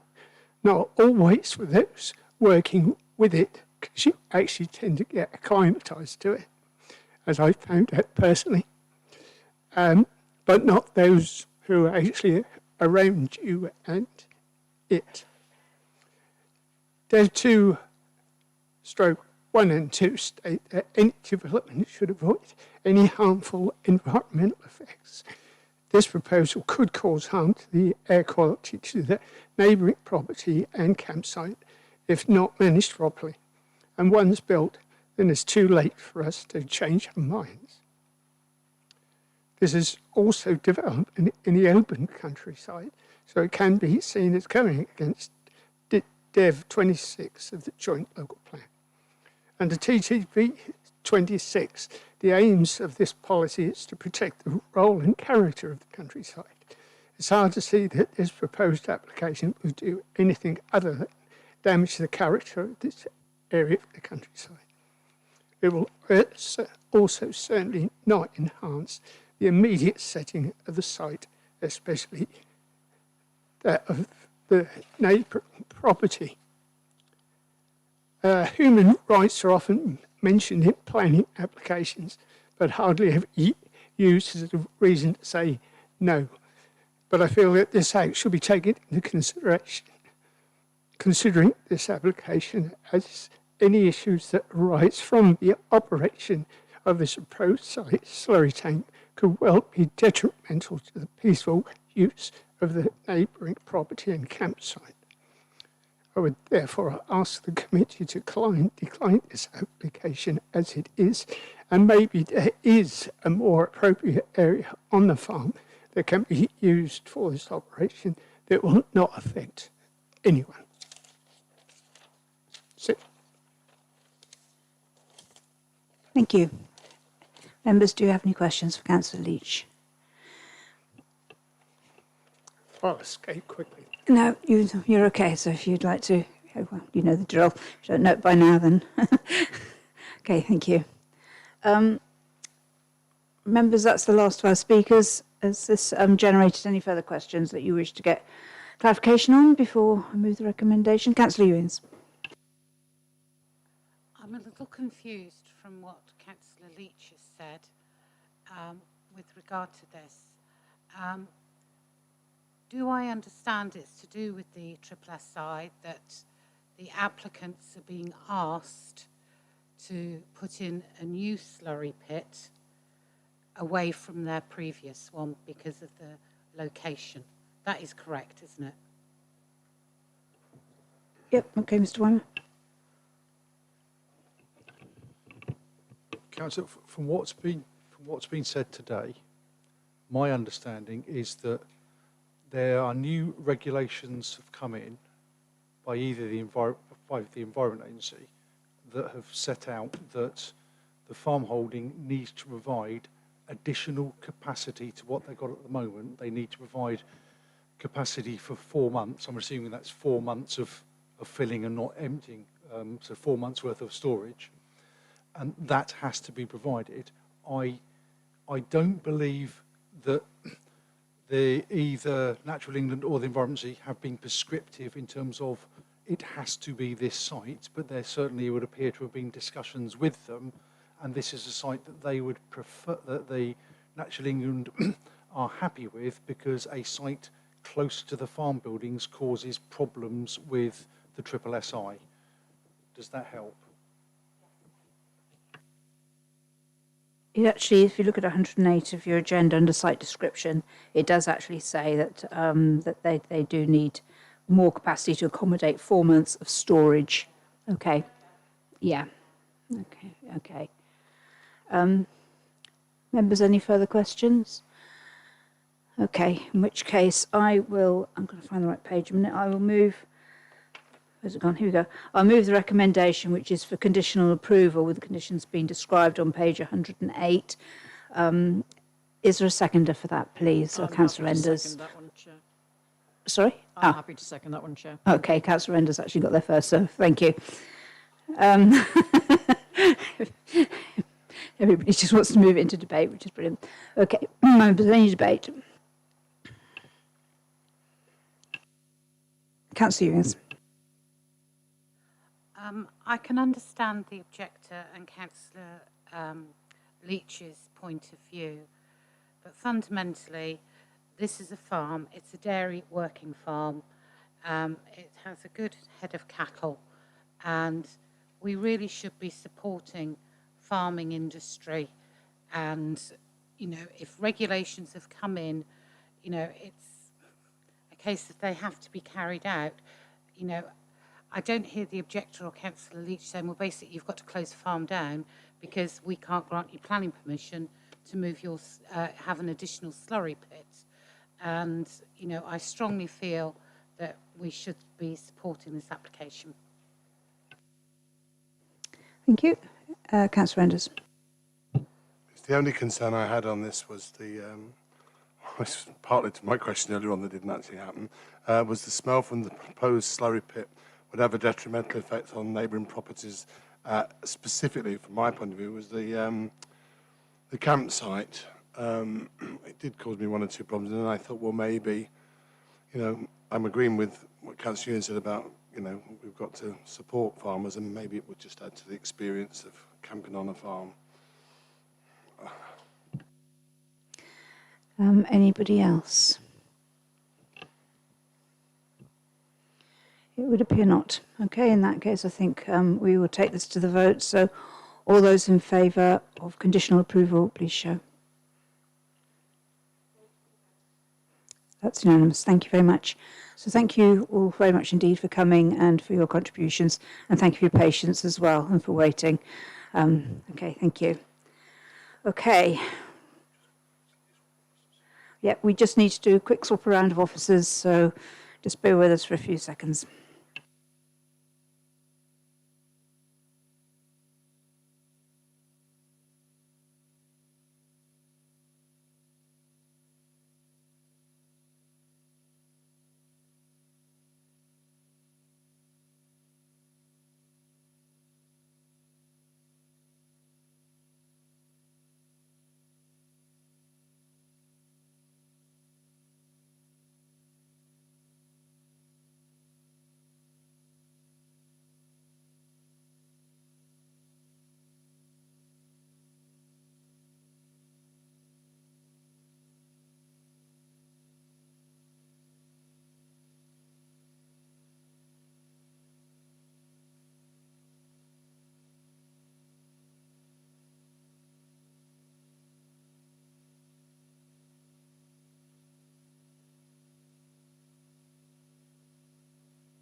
We all ready? Not quite. Just let me know when you're ready.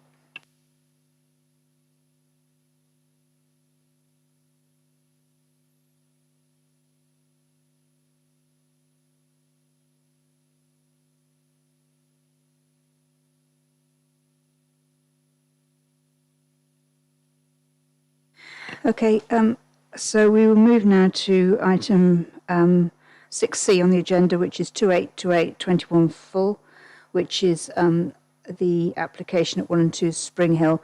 Before I pass over to the planning officer, I'm just going to ask Mr. Febburn to confirm, because obviously the council is the applicant and we are all members, so the position regarding any potential conflict of interest. Thank you. Thank you, Madam Chairman. As members of the council, under the present code, you don't have a disclosable community interest, you don't have another registrable interest, and you don't have a non-registrable interest, so you are free to take part. There's no question, unless, of course, you turn around and tell me that you are predetermined and you have a closed mind, in which case I might have something to say. Thank you. Okay, so and I'm not seeing any hands coming up from anybody, so we will move forward. So over to Ms. Henderson-Smith, who's the applicant. Not the applicant, the planning officer. Oh dear, that's a good start. Planning officer, thank you. Thank you, Chair. That's okay, it's been a long day, I know. Good afternoon, members. This application is for the redevelopment of numbers 1 to 2 Spring Hill, Tavistock, and is before you due to the fact, that's just already been mentioned, that West Devon Borough Council owns the site and is the applicant. As ever, members, all of the planning considerations, representations, excuse me, responses and the discussion are set out in full and in detail in your reports from page 81 onwards. So I won't seek to repeat this here, rather I will take members through the plans and photographs of the site, particularly for any members who were unable to attend last week's committee site visit. Having said that, I do have one update. We did receive a late letter of representation last week, Friday, I think, and it's quite short, so it's easy for me to just, for completeness, read it to you in full. So the comment was an objection, and it says, although I agree that accommodation is needed for our homeless, I'm not sure that demolishing a building in our conservation area should be permitted to provide this. I think the budget should be used to renovate the building instead. It's a shame that the owners of this property have not kept it in a good condition over the years. The proposal makes a mockery of having a conservation area. And as I say, it results in an objection. Ultimately, that is the only update, and doesn't raise any new material considerations in addition to the points already covered by the objections received previously, and are discussed within the report. So I wouldn't say it raises any new material considerations, but it obviously is an additional letter of representations that members needed to be aware of.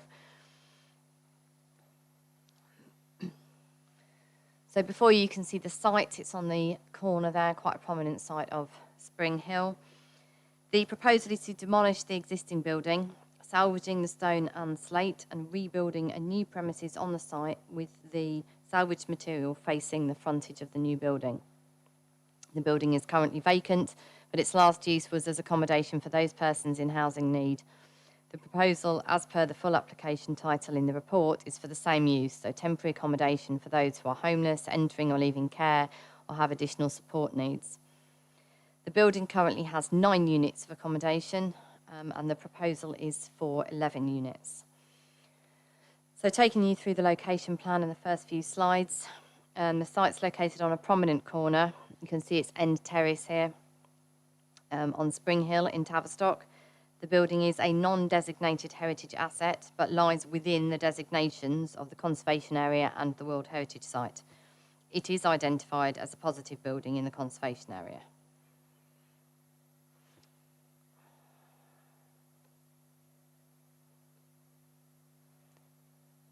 So this is the site here. As you can see, it's end terrace, and on this quite prominent, particularly this end, on this quite prominent corner.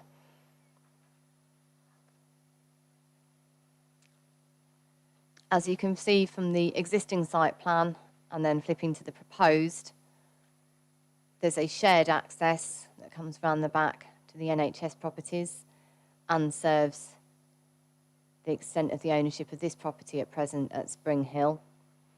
That's the existing footprint within the site, and for comparison, that's the proposed footprint within the site. So you can see that the main change in terms of the mass and form of the building is the inclusion of the rear projection to the southwest. The majority of the photographs are relatively self-explanatory, I say especially for those of you who went to site last week.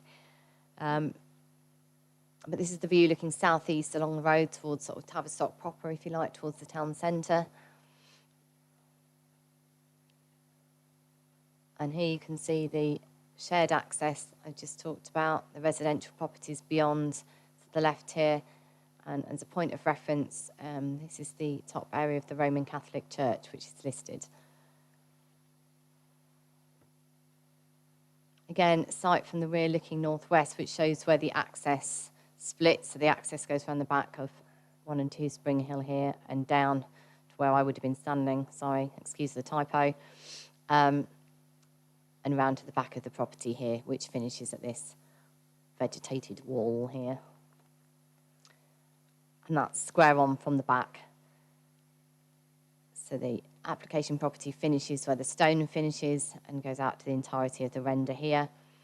This premises here is a single residential property, also within the applicant's ownership, but not within the scope of this proposed redevelopment.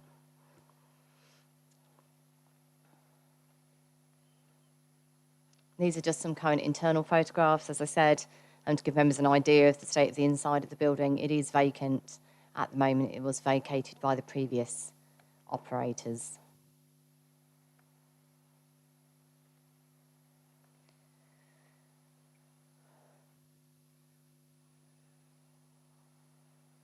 So going on to the existing plans, again, having seen the photographs, these are relatively self-explanatory, but these isometrics give particularly good idea of the kind of building in context and its importance and gravitas, if you like, on that corner, particularly within the conservation areas. As I said, is discussed in full in the report. But it gives an idea here of the topography of the site and how much higher this is set to the much lower sort of residential units and gardens down to the east. Again, the existing elevations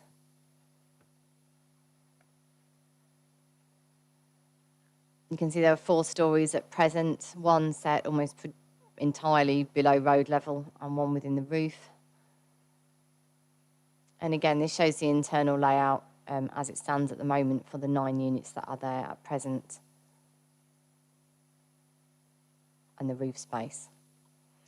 So the proposed development, as I said, is for full demolition, salvaging of materials and their reuse.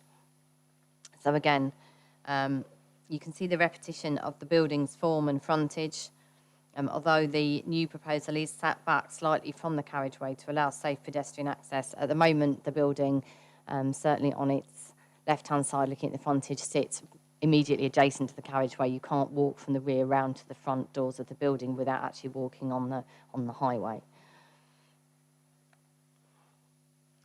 So again, you can see in terms of form, the main change here being this rear projection here. And that's essentially what would be the proposed view along the frontage from that first photograph I showed you, looking towards the town, down Spring Hill. And that would be looking back up, and that's the frontage I just referenced. So along this section at the moment, the front wall is literally on the edge of the carriageway here, so the proposal is to rebuild it slightly within that to allow a pedestrian access within the site, but along this frontage. And again, there's the rear elevation as proposed. Worth noting here that there are no west-facing windows on this section here facing towards the rest of the residential terrace. Slate hanging and render to the majority of the rear, with salvage materials being used for this sort of high plinth area and for the new build of these retaining walls here.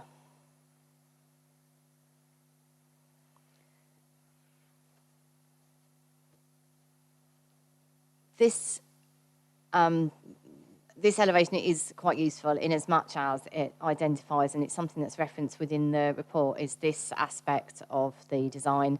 The design has gone through pre-app with officers, and for those of you known Tavistock well, this kind of bookend, as I would call it, of the curved unit on the end of a building is something that's quite characteristic throughout the middle of Tavistock. The 2 banks at the bottom of the hill here as you come up towards Kilworthy Park, both of them have this curved end feature as you come up the road. So there has been reference taken from some of those design aspects within Tavistock and used here to improve that aspect as you come up Spring Hill.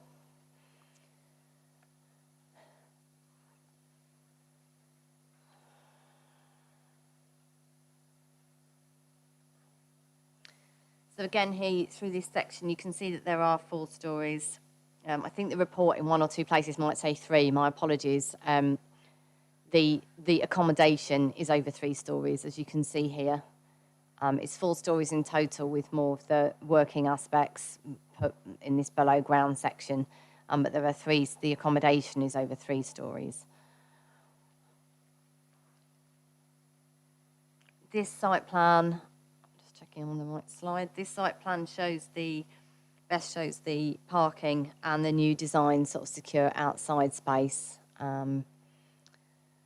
Sorry, I'll just find, here we go. So this is the proposed parking area. It shows a single space. It's large enough for 2 vehicles, but it can take 1 vehicle, requiring additional sort of disabled access very comfortably, but it is wide enough to accommodate 2 vehicles. You can see these are cycles, so there is internal and external cycle parking proposed. And what you can see from here is that this external space has been designed, it's secure and it's gated here. So albeit that this area here is being taken up by the footprint of the building, from the rear photograph I showed you previously, you can see that at the moment it has no amenity value really for those who would have been previously accommodating or residing in these units. There was no green space on it, it's just sort of rough tarmac. So as I say, this external space is now sort of designed and landscaped, albeit that it's reduced slightly in size.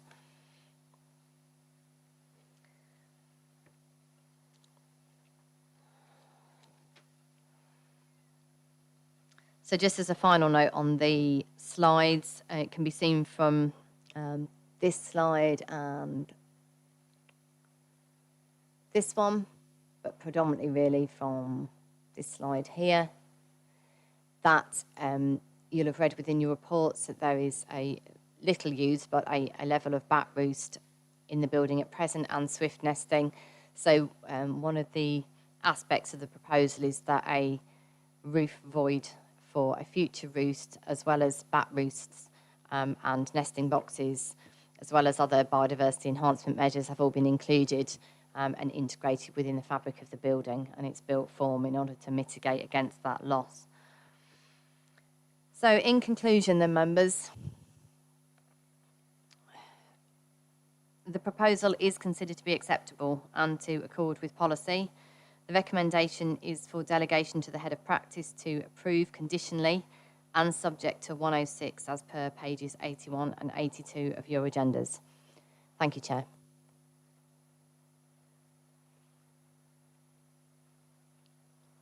Thank you. Councillor Renders. I don't know if it might be a question for Mrs. Blake, actually. It's temporary accommodation. My question is, I've got three, actually. How long is normal for temporary accommodation stay in a place like this? It was previously used for the same thing as I think I read somewhere. I just wondered what sort of utilisation we were anticipating and what it used to have. That was all.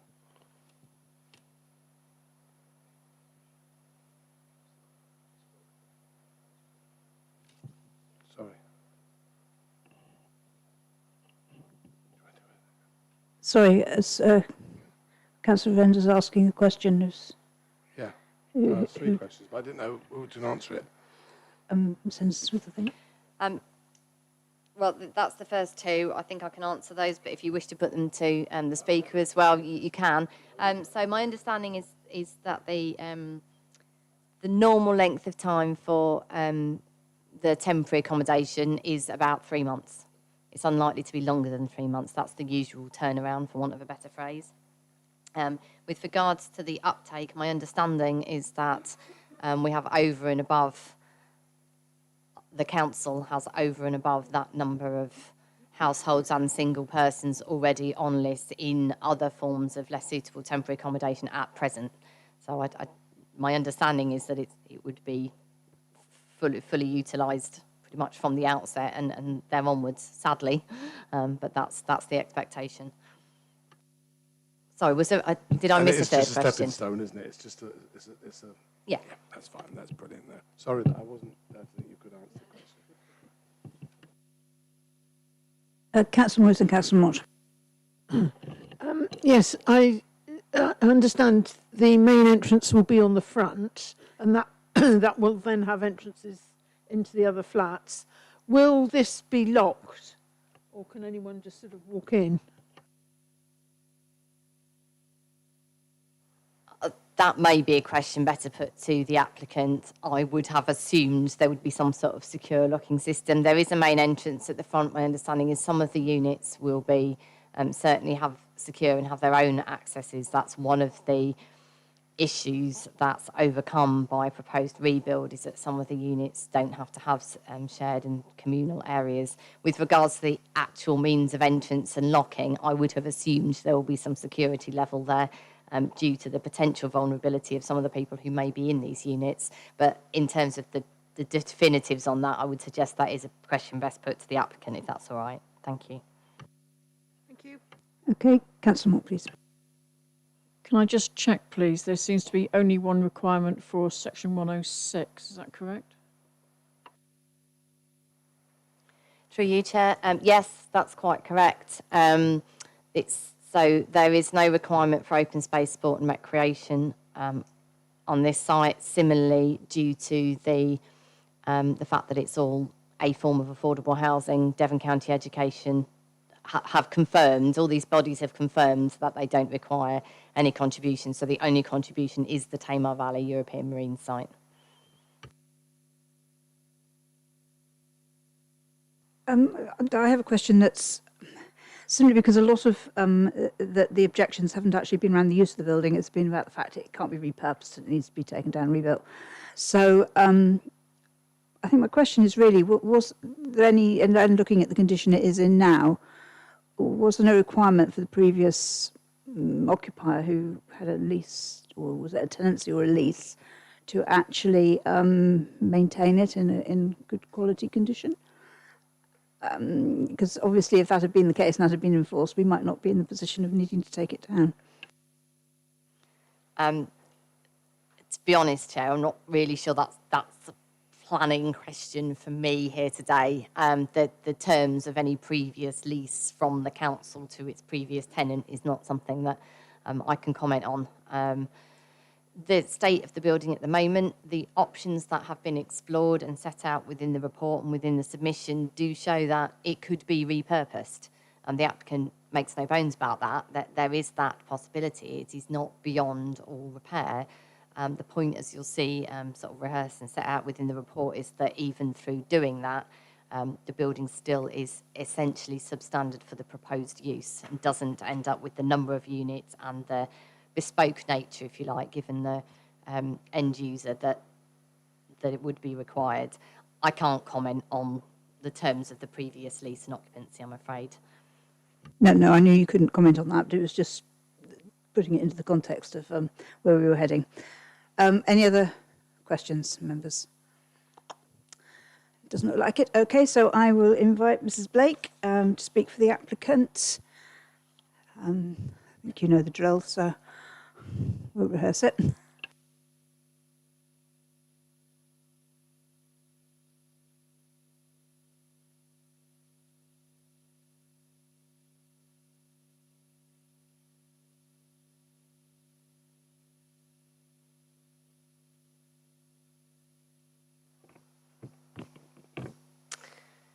My name is Isabel Blake, and I'm the head of housing at West Devon, and my service has historically been responsible for placements of homeless households into Spring Hill as part of the statutory homeless duties of this council.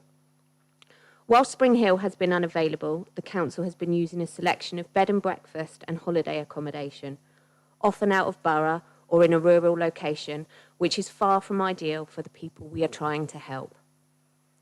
The application before you today, recommended by officers for approval, makes the best out of a very challenging site. By increasing the accommodation on offer and with careful consideration of a number of different service users. The new design allows separate communal entrances as well as secure outdoor space and an office facility for management and support.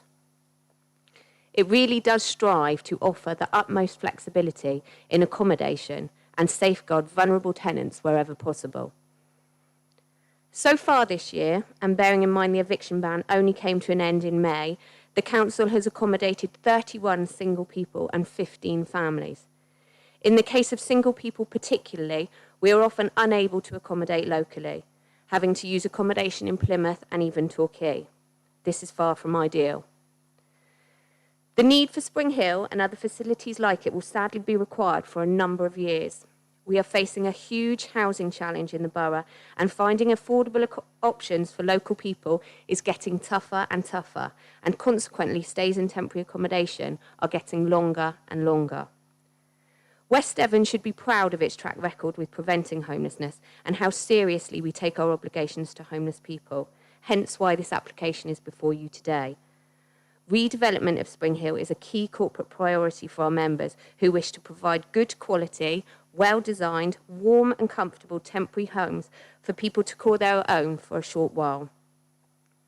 What that means in reality is a safe haven for a survivor of domestic violence, a local solution for the family whose landlord is selling so they are able to keep their jobs and their children in local schools. And it is the care leaver who is starting out and needs some support with their first steps into independence. These people, and hundreds like them, will benefit from the redevelopment that starts with the decision you make here today. Thank you. Any questions? Councillor Ewings. Mrs. Blake, can you explain the safety features of the accommodation from the front, so children do not run out into the road, you know, So we are, obviously there's the I don't know if it will show, there is the barriers in front. There is also the entrance around the back, which will open up into that, into the garden space, which will be a safe and secure place for people to. At the moment, there is nothing to stop them running out the front door and round of the road. There's no gate or anything there at all. So this is much improved.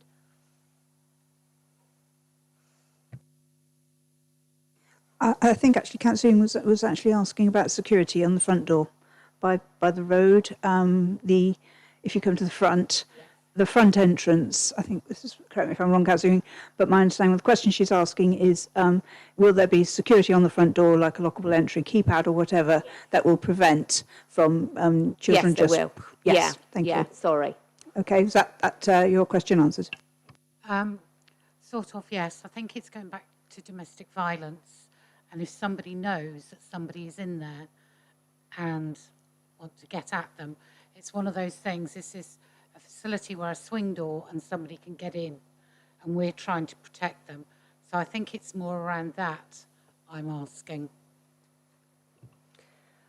We will, as part of the redesign, we will involve the police on designing out crimes to make sure that all the doors have the appropriate level of security, regular changing of the keypads. What the existing building has is huge communal hallways, which have been a problem in the past where people have congregated. This design should be much more safer. The separate entrances for families and for single people will also enhance that security. And the other one was, this has sort of come up earlier with another development. Will it be built to minimal standards or a bit better than minimal? Better than minimal. Of course, there are different rules around temporary accommodation because it's temporary. For example, you could have people in a 3-bed need going into a 2-bed flat, but hopefully we would keep that stay to a minimum and move them to something more appropriate as quickly as possible. And the ceiling heights in the building, are they going to be kept? Because they're very large, airy rooms. I know everybody used to say the rooms are huge. So is that being kept, and is that more a question for Ms. Henderson-Smith? I think that's probably a question for Ms. Henderson-Smith. Okay, any more questions for Ms. Blake? No. Okay, lovely. Thank you very much indeed. We will go and do all the speakers first, and then we'll come back for any questions afterwards, particularly. Now, next we did have Councillor Moody, who is a ward member and is unable to attend, so he has sent in a written submission, which Mrs. Hall is going to read, but will be subject at the same time, so I should be pressing the timer button from when she starts. Okay, so over to you. I would like to address the committee as one of the West Devon Borough Council ward members for Tavistock North Ward, which includes the site of the proposed homeless accommodation at Spring Hill, Tavistock. Firstly, I would like to confirm that I fully support, in principle, the Council's aspiration of providing a modern, safe, purpose-built building which provides a flexible layout to accommodate the needs of homeless citizens in Tavistock.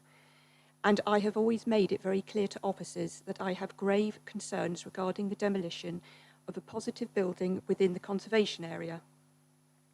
With regards to the Spring Hill building, I would like to establish 2 facts. The building in question has clearly been identified as a positive building in the Tavistock Conservation Area appraisal.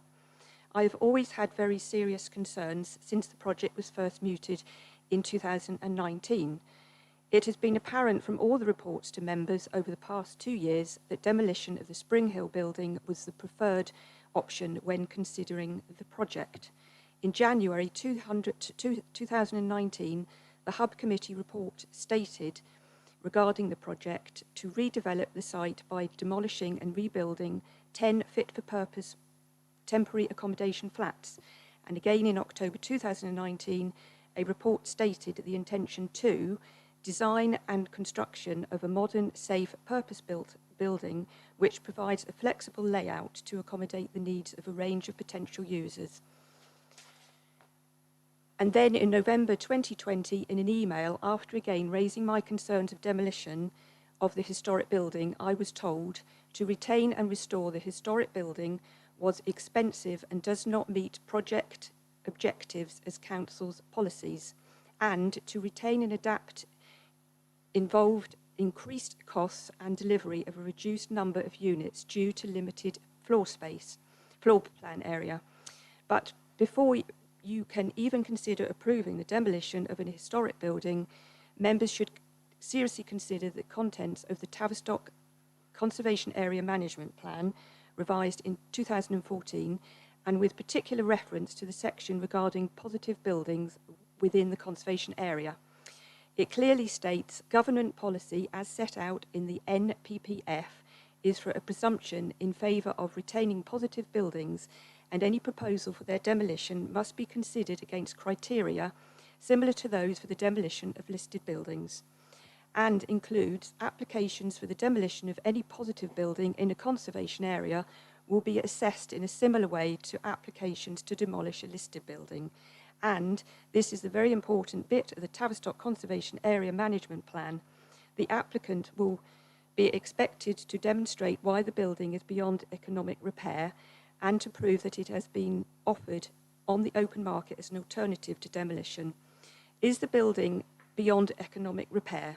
Having read the option report by the Bailey Partnership referred to in the officer report, it mentions West Devon Borough Council then engaged ACOM to undertake an initial feasibility study incorporating a building condition survey to ascertain the existing conditions of the property and accurately record with text and photographs the building's condition and make recommendations on how to proceed and improve this provision.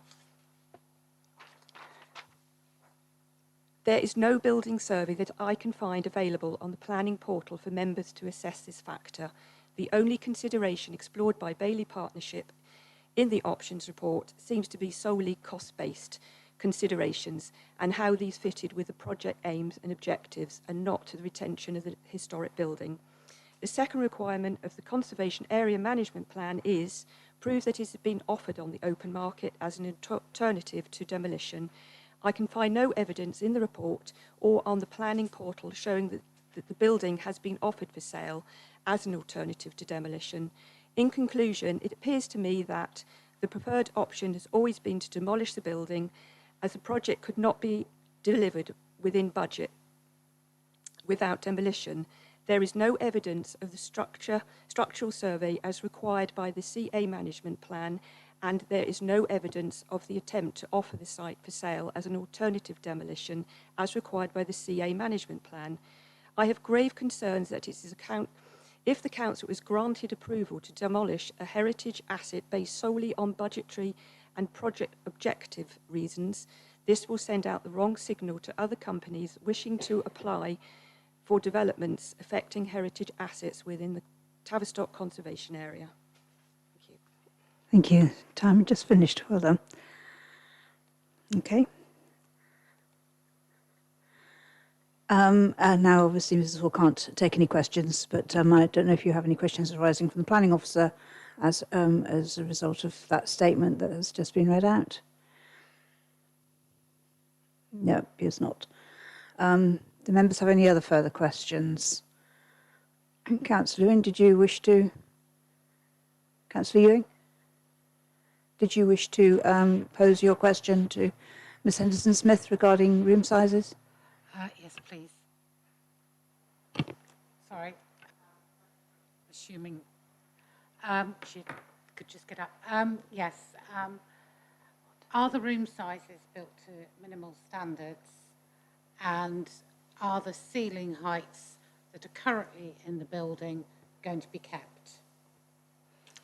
Through you, Chair. So the room sizes as proposed meet the NDSS government space standards other than one flat, which I think from memory, and it is set out in the report, I think is 0.97 of a metre squared smaller than the requirements, which given the temporary nature of this accommodation in this instance was considered acceptable. But of the 11 units, the other 10 meet the standard space standards that are applied to all units. So that's the space standards with regards to the room sizes. With regards to the floor levels and ceiling heights, no, they are altered as a result of the redevelopment, and that's one of the areas that was noted within the options reports as being a benefit of the rebuild, is that any form of refurbishment due to the window positioning and the fact that the building is set very low to the highway. I don't know if it, you can see it's almost, there's 4 stories and yet you can only really see 2 here. One's almost completely subterranean and the other one is obviously within the roof. So one of the main issues of keeping and refurbishing the existing is that the floor levels were immovable essentially due to the levels of the windows. So no, the floor levels and ceiling heights aren't being retained as they are as existing through the rebuild, and that's one of the benefits of the redesign as the applicant sees it.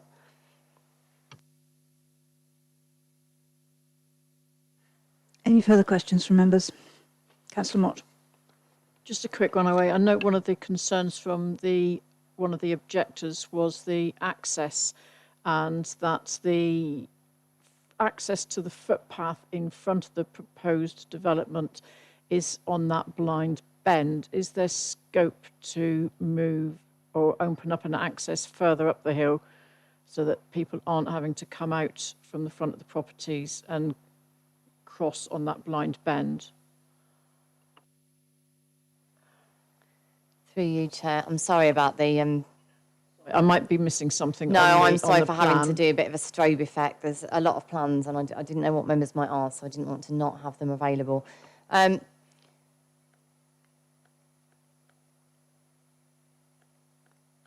I can just get a proposed floor plan or front, this shows it adequately enough. There is scope to cross at other points.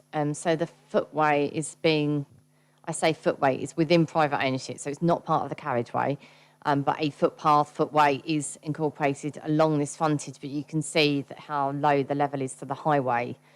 So the only place really that you can come out to cross is at the access point that we drove in on the site. Having said that, that is actually probably the best visibility because the bend goes in the right directions, albeit that it is a tight bend and it is difficult to see. The bend is the right way at that point for the best visibility. It is from that point, but as you're coming up the hill to cross into the property, then you are crossing on that blind bend. Right, yes, sorry. So if you're crossing from the other side of the road, so if you're crossing from here on the pavement across to here, I think because of the levels, I have discussed the access arrangements at the front with County Highways. Because of the levels of the building, it would be difficult to form an access point further up into here. The only place really to have that access is on that corner. I appreciate it's not ideal. However, on the balance of the fact that there is an improvement to the existing arrangement, bearing in mind that although there are 2 additional units proposed, there are already 9 there at present, and the fact that the building is set back slightly, on balance, it was considered acceptable. But I take your point, but as I say, because of the difficulty in levels and the fact that the land slopes upwards, it's difficult to form a crossing point further up. But not impossible.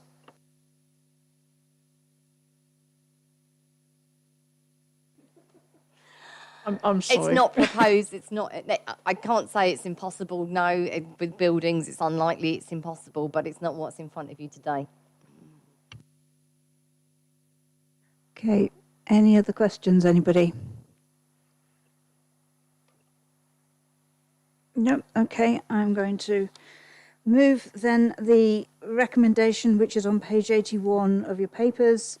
That is to delegate to the Head of Development Management Practice to approve conditionally, subject to the completion of an acceptable Section 106 legal agreement securing the Tamar Valley European Marine Site monetary contribution. Could I have a seconder, please? Councillor Mott, thank you. Okay, members, we are now in debate. Who would like to be the starter? Councillor Enders. I quite like this, actually. I like this a lot. Notwithstanding what it's used for. I did listen to Councillor Moody's comments, which I noted about a positive building, but I would think that the enhancements that we've got with this, especially the end bit, which I like the way that it bends around, would enhance this rather than be detrimental to it. So I'm happy to support this one. Thank you. Councillor Vachon. Thank you, Chair. Yes, likewise. I think it's quite a nice looking building, and the existing building I think looked quite austere, and I think architecturally has very little aesthetic to it at the moment. I like the way this one's been set back off the road, because as we noticed when we were driving out of the entrance there, it was very difficult to see up the road from there. So there's a new sight line there has been created, so you can actually see up the road and drive out of there quite happily.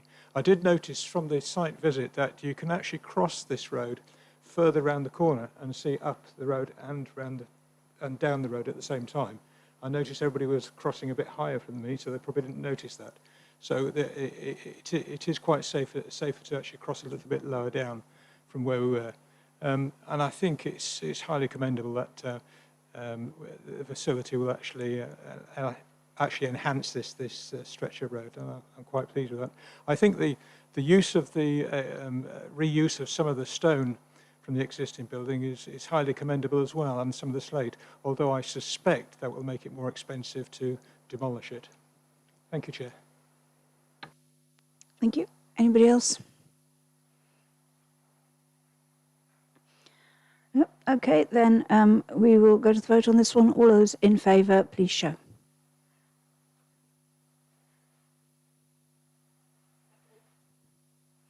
Anybody against? Any abstentions? Lovely. Thank you very much. Okay. So that moves us nicely on to item 7, which is the planning appeals update. Again, can be found on between pages 123, 124 of your agenda. Mr. Wymer.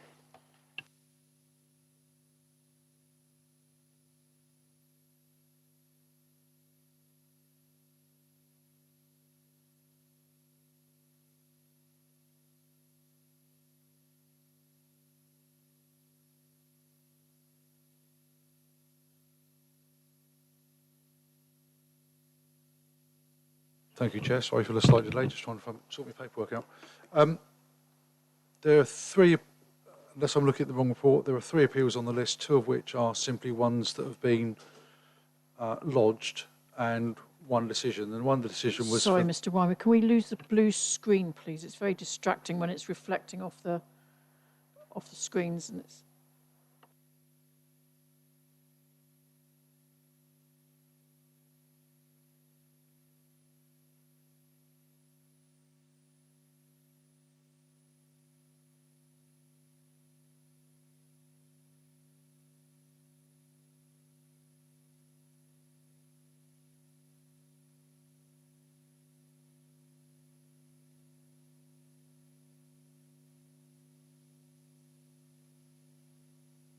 Thank you. Apologies, Mr. Wymer.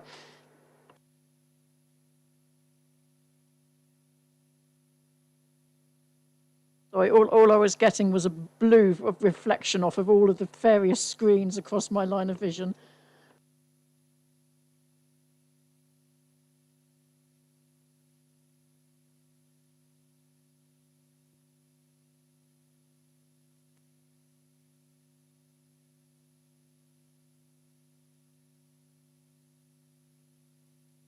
Okay, then let's forget members. We are still in the meeting and we're still live streaming.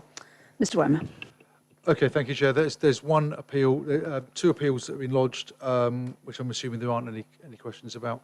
1 appeal that has been allowed at Alder Farm, Lewdown, and it was for effectively 4 floating holiday pods on a fishing lake. I'll focus on the inspector's decision first. The inspector, I started reading it, and if I hadn't known it had been allowed at the beginning, I thought he was heading for a dismissal. So the way you read it, it's a rural area, some distance from settlements, long stretches of unlit highway that aren't great for pedestrians or cyclists.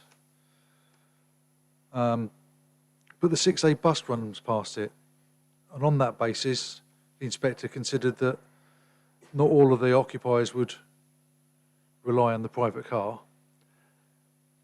And this is probably a very unprofessional comment, but there is absolutely no way I would be able to go fishing on a bus. The amount of equipment I have to take is just not, it just wouldn't be doable. So, but because of that, he considered it's in accordance with the joint local plan. Personally, I think this is a very disappointing decision because I think the inspector didn't fully understand the spatial strategy of the joint local plan.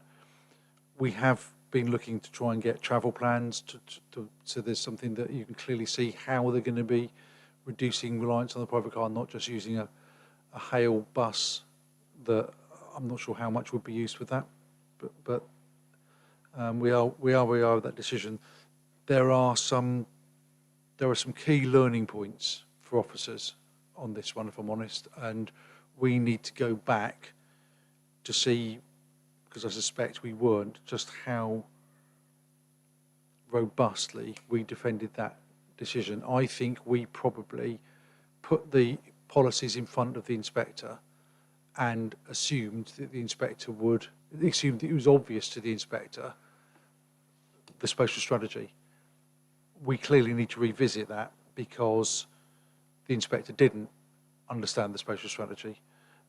So we need to go back through our appeal, how we defended this appeal, just to see if there are any learning points to take forward. My personal belief is that if there's a different inspector, we'd have had a different decision, because this is different to the other appeal decisions that have come out for similar. I mean, I'm trying to think what I think might have been inwardly, where there was the roadman units for holiday accommodation that went to appeal and was completely the opposite decision, but with the same arguments being put to the inspector. So it seems to fly in the face to some of the other appeal decisions we've had, but I still want to have another look to see should we have done anything differently. We didn't do anything differently to we did for the Inland Road units, and that was upheld. So I'll happily answer any questions. I know there's a few people who weren't very happy about this one. Any questions from anybody on this one? No. Okay. Right. Well, thank you for that. That's that is. It's interesting how different inspectors have different outcomes sometimes, don't they? Okay. So we move on now to item number 8, which is the update on undetermined major applications, page 125 to 126. And as ever, this is not to look at the merits of, but just to check on process if there are any questions arising from that. So do members have any questions on any of the applications that are there?